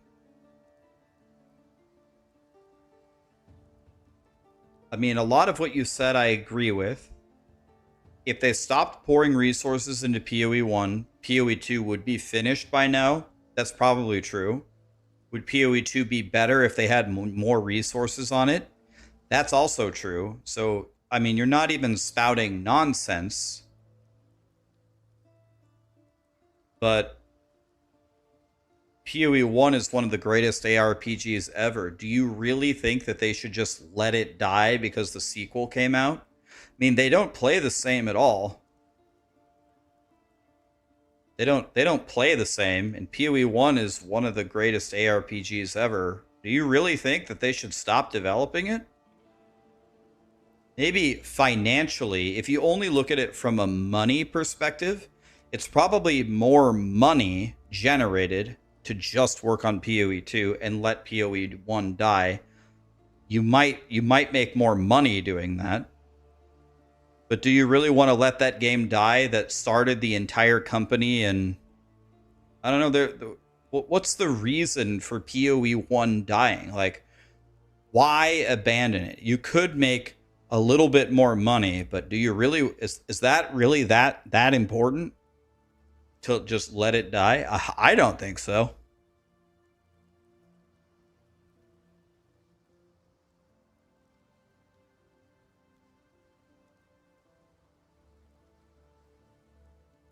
It's the headsman axe is killing Uchula in Act 5.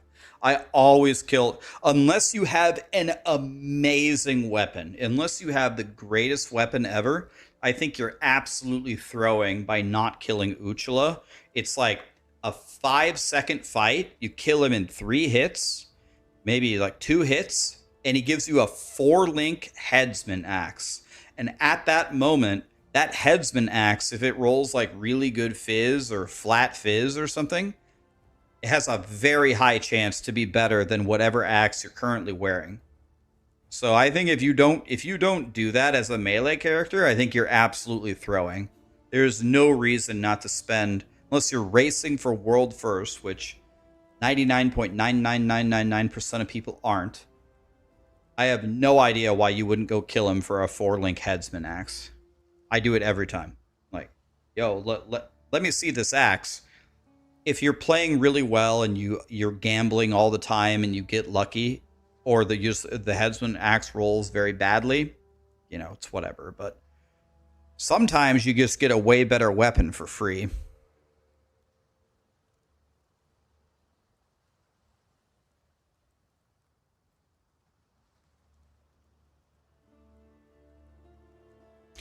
Okay, so what we have here, we have an absolutely excellent start. We have an excellent start to our guide. I really appreciate all the help you guys gave me. This is the hardest part, is how do I get people that have never played the game to start murdering here? And it all begins in Act 1. And I think I'm going to say, I'm going to put a playthrough of me doing Act 1, following these steps, and kind of narrating it, maybe doing it in 30 minutes or something. I'm just going to tell people, if you want to practice PoE 1, just practice the first act. You can get to this point fairly quickly with a Sapphire ring on or 2, and these 2-3 links with all of your sockets situated. If you can get that far in, let's say, under an hour, if you can kill Merville in under an hour with this setup, the rest of the game will be so easy for you. You will never be challenged again with a couple more steps to do in Acts 2 and 3. You will never be challenged again if you do this part correctly.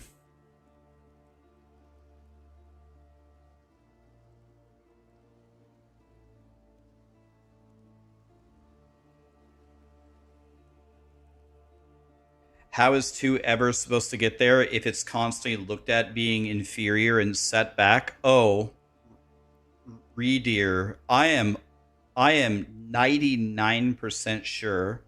I'm 99% sure that a minimum of 80% of Grinding Gear Games resources are allocated to PoE2.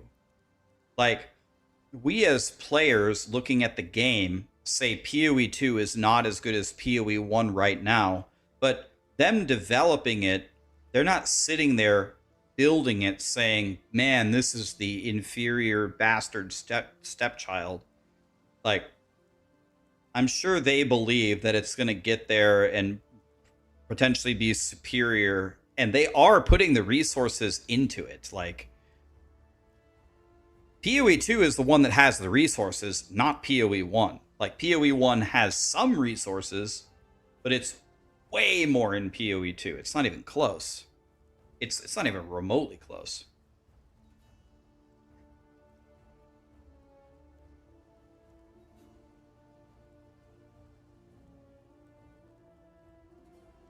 I do think there's a lot of people. Is there anybody in the chat right now? Is there anybody that only plays PoE2 and you just never got into PoE1? You never really liked it. You never really got it. You never took the time to learn. You don't want to learn. Is there anybody that fits that description? You just played PoE2, PoE1. I don't got time for that. Fuck that. I'm just going to play PoE2. Right here, yes, here. Me. Yes, me. I wasn't smart enough. Me. I started with PoE2. Yes. I started PoE2 and then I played PoE1. PoE1 is getting WASD. It's confirmed that PoE1 is getting WASD. When the character rigs are done with PoE2, they will import them to PoE1 and you will get WASD. So when PoE2 rigs are done, PoE1 gets WASD. They've already confirmed that it's coming and it will be there. But it cannot happen earlier than that.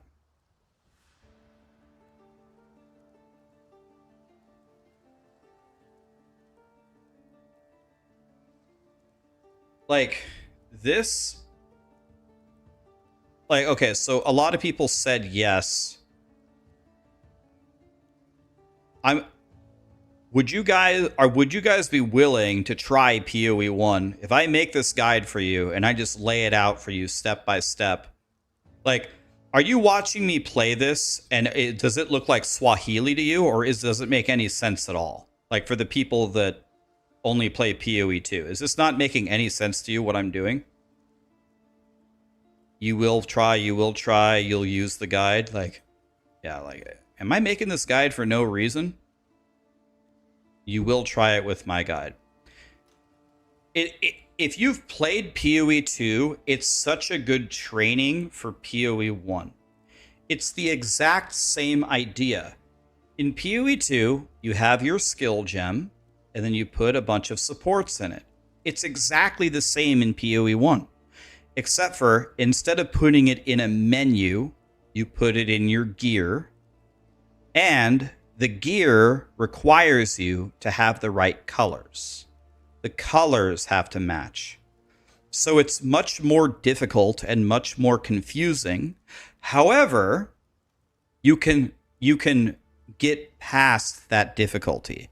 You can manipulate it very easily. Like, you want to know why every speedrunner, you want to know why I ended up with everything perfect?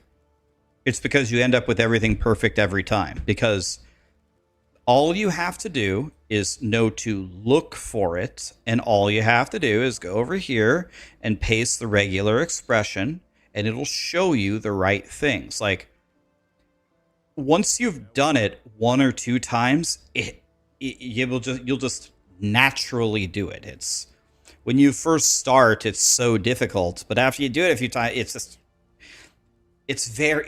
there's so many little tricks just to solve it. I don't even think about it anymore. It's fine. The potions confused you. I got the easiest solution for you for the potions. For the flasks, you want to know what you do? You automate them. They just automatically. My guide, they'll be automatic. You don't even press them. The only thing you will press is you will press your health potion if you're hurt. That's it. You don't even need a mage blood. Mage blood will do it for you, but you don't need a mage blood. The flasks, 4 out of the 5 of them will be automatic. You don't even press them. You can't press them. Actually, you can press them, but you don't have to. I never press them. Crafting is too hard in PoE 1. I mean, depends on how you view it. In my guide, you're gonna craft your weapon unless they add the breach tree to the game. If they add the breach tree to the game, if it's going live or core, then you're not gonna craft your weapon. But I'm gonna show you how to craft your weapon. You're gonna craft your own weapon. Breach will be added, it's confirmed, but is it confirmed that it will be in the next league?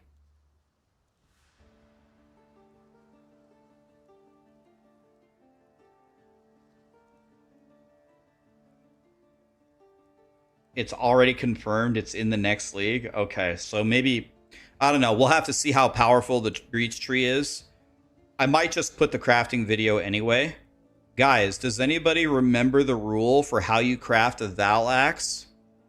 The rule is, what do you want at Thanksgiving? That's how I can never forget it.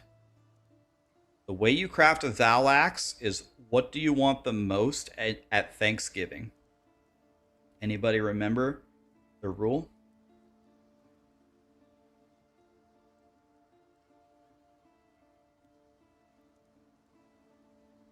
How do you craft a godly weapon? You just ask yourself, what do you want at Thanksgiving? Epic Face knows. What's the best thing you can have at Thanksgiving? Mashed potatoes, which we call them taters. And then what's the best thing that you could put in mashed potatoes? Dick, right? Dick in your mashed potatoes. So dictators. So we need a Thal Axe with the prefix dictators. That's it. If you get that, you can make a Thal Axe. That's how I always remember it. What do we want at Thanksgiving? Dick in our mashed potatoes. Dictators. Can't ever forget it.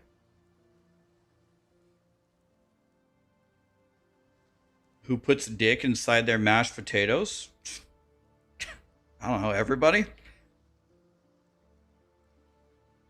Who doesn't? Thanks for backing me up, guys.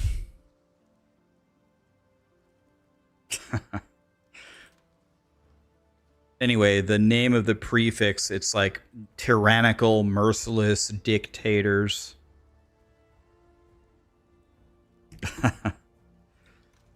Okay, so at this point, yeah, we just slap on the two-hander. This red two-hander is great, but Stone Axe is a terrible base. We want a Wood Splitter or something.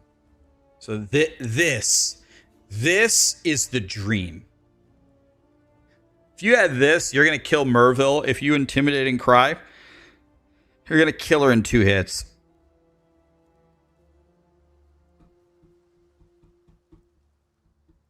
You can literally never forget it. How do you craft a Valax? Dictators. Do you have the vendor recipe? Yeah, the whetstone and the rustic sash.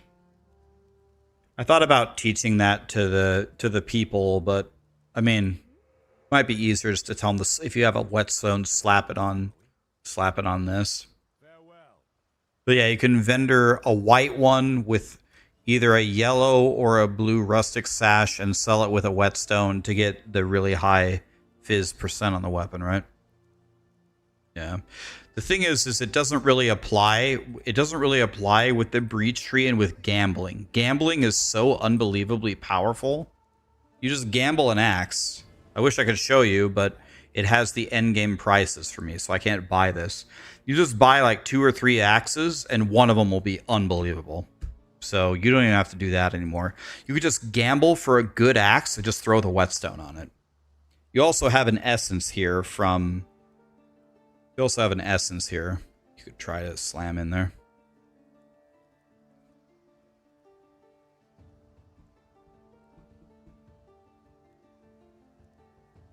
The breach tree. Yeah, I'm not gonna count on the breach tree helping us, but gambling will definitely get you there. You just gamble. I just spend all my money gambling like one really good chess piece, and then I just spend all the rest of my money gambling. Another thing I'm going to have people do in Act 9 is I'm going to tell them in Act 3, clear the docks a couple of times. I'm going to have them in Act 5 clear the, what's it called? Chamber of Innocence a couple of times.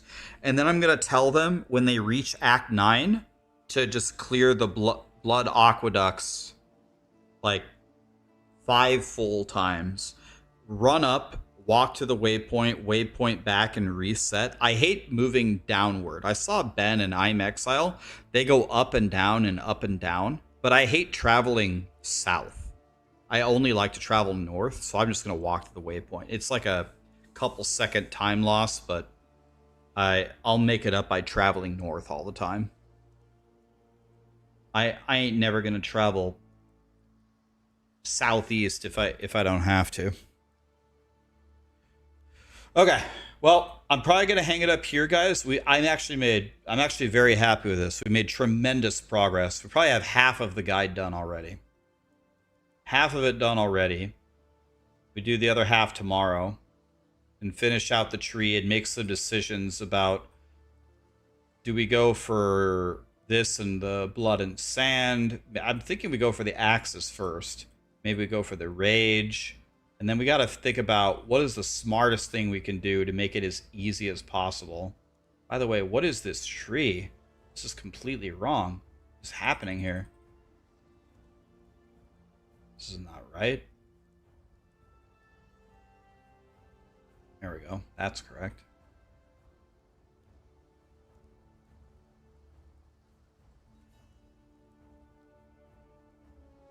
By the way, guys, this build, you want to know what this build jumps? You know what this build does? It jumps around. You're like Frogger, and you swing, and the whole screen dies. Jump, swing, bam, whole screen out. Jump, jump, jump, jump, bam. Jump, jump, jump, jump, bam. And almost everything is automatic for you.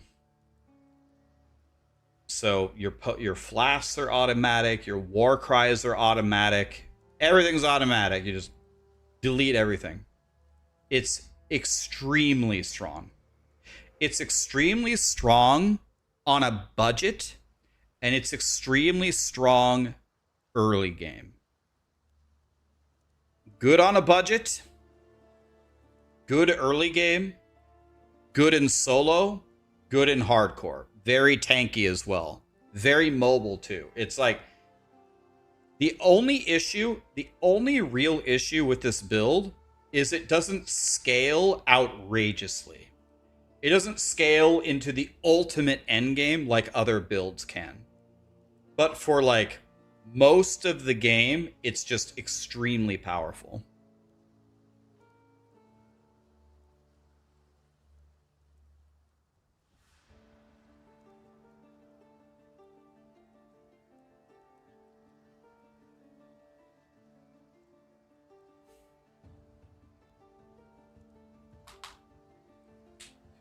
All right, guys, I'm going to head out here for today. Thank you so much for being here. That was fun. I had fun. I love PoE.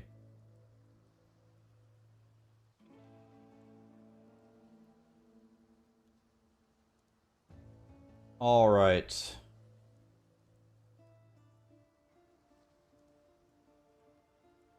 Why don't we raid...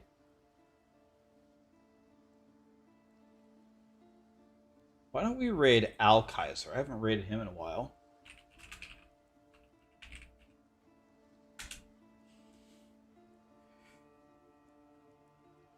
Yeah, thanks for being here, guys. That was fun.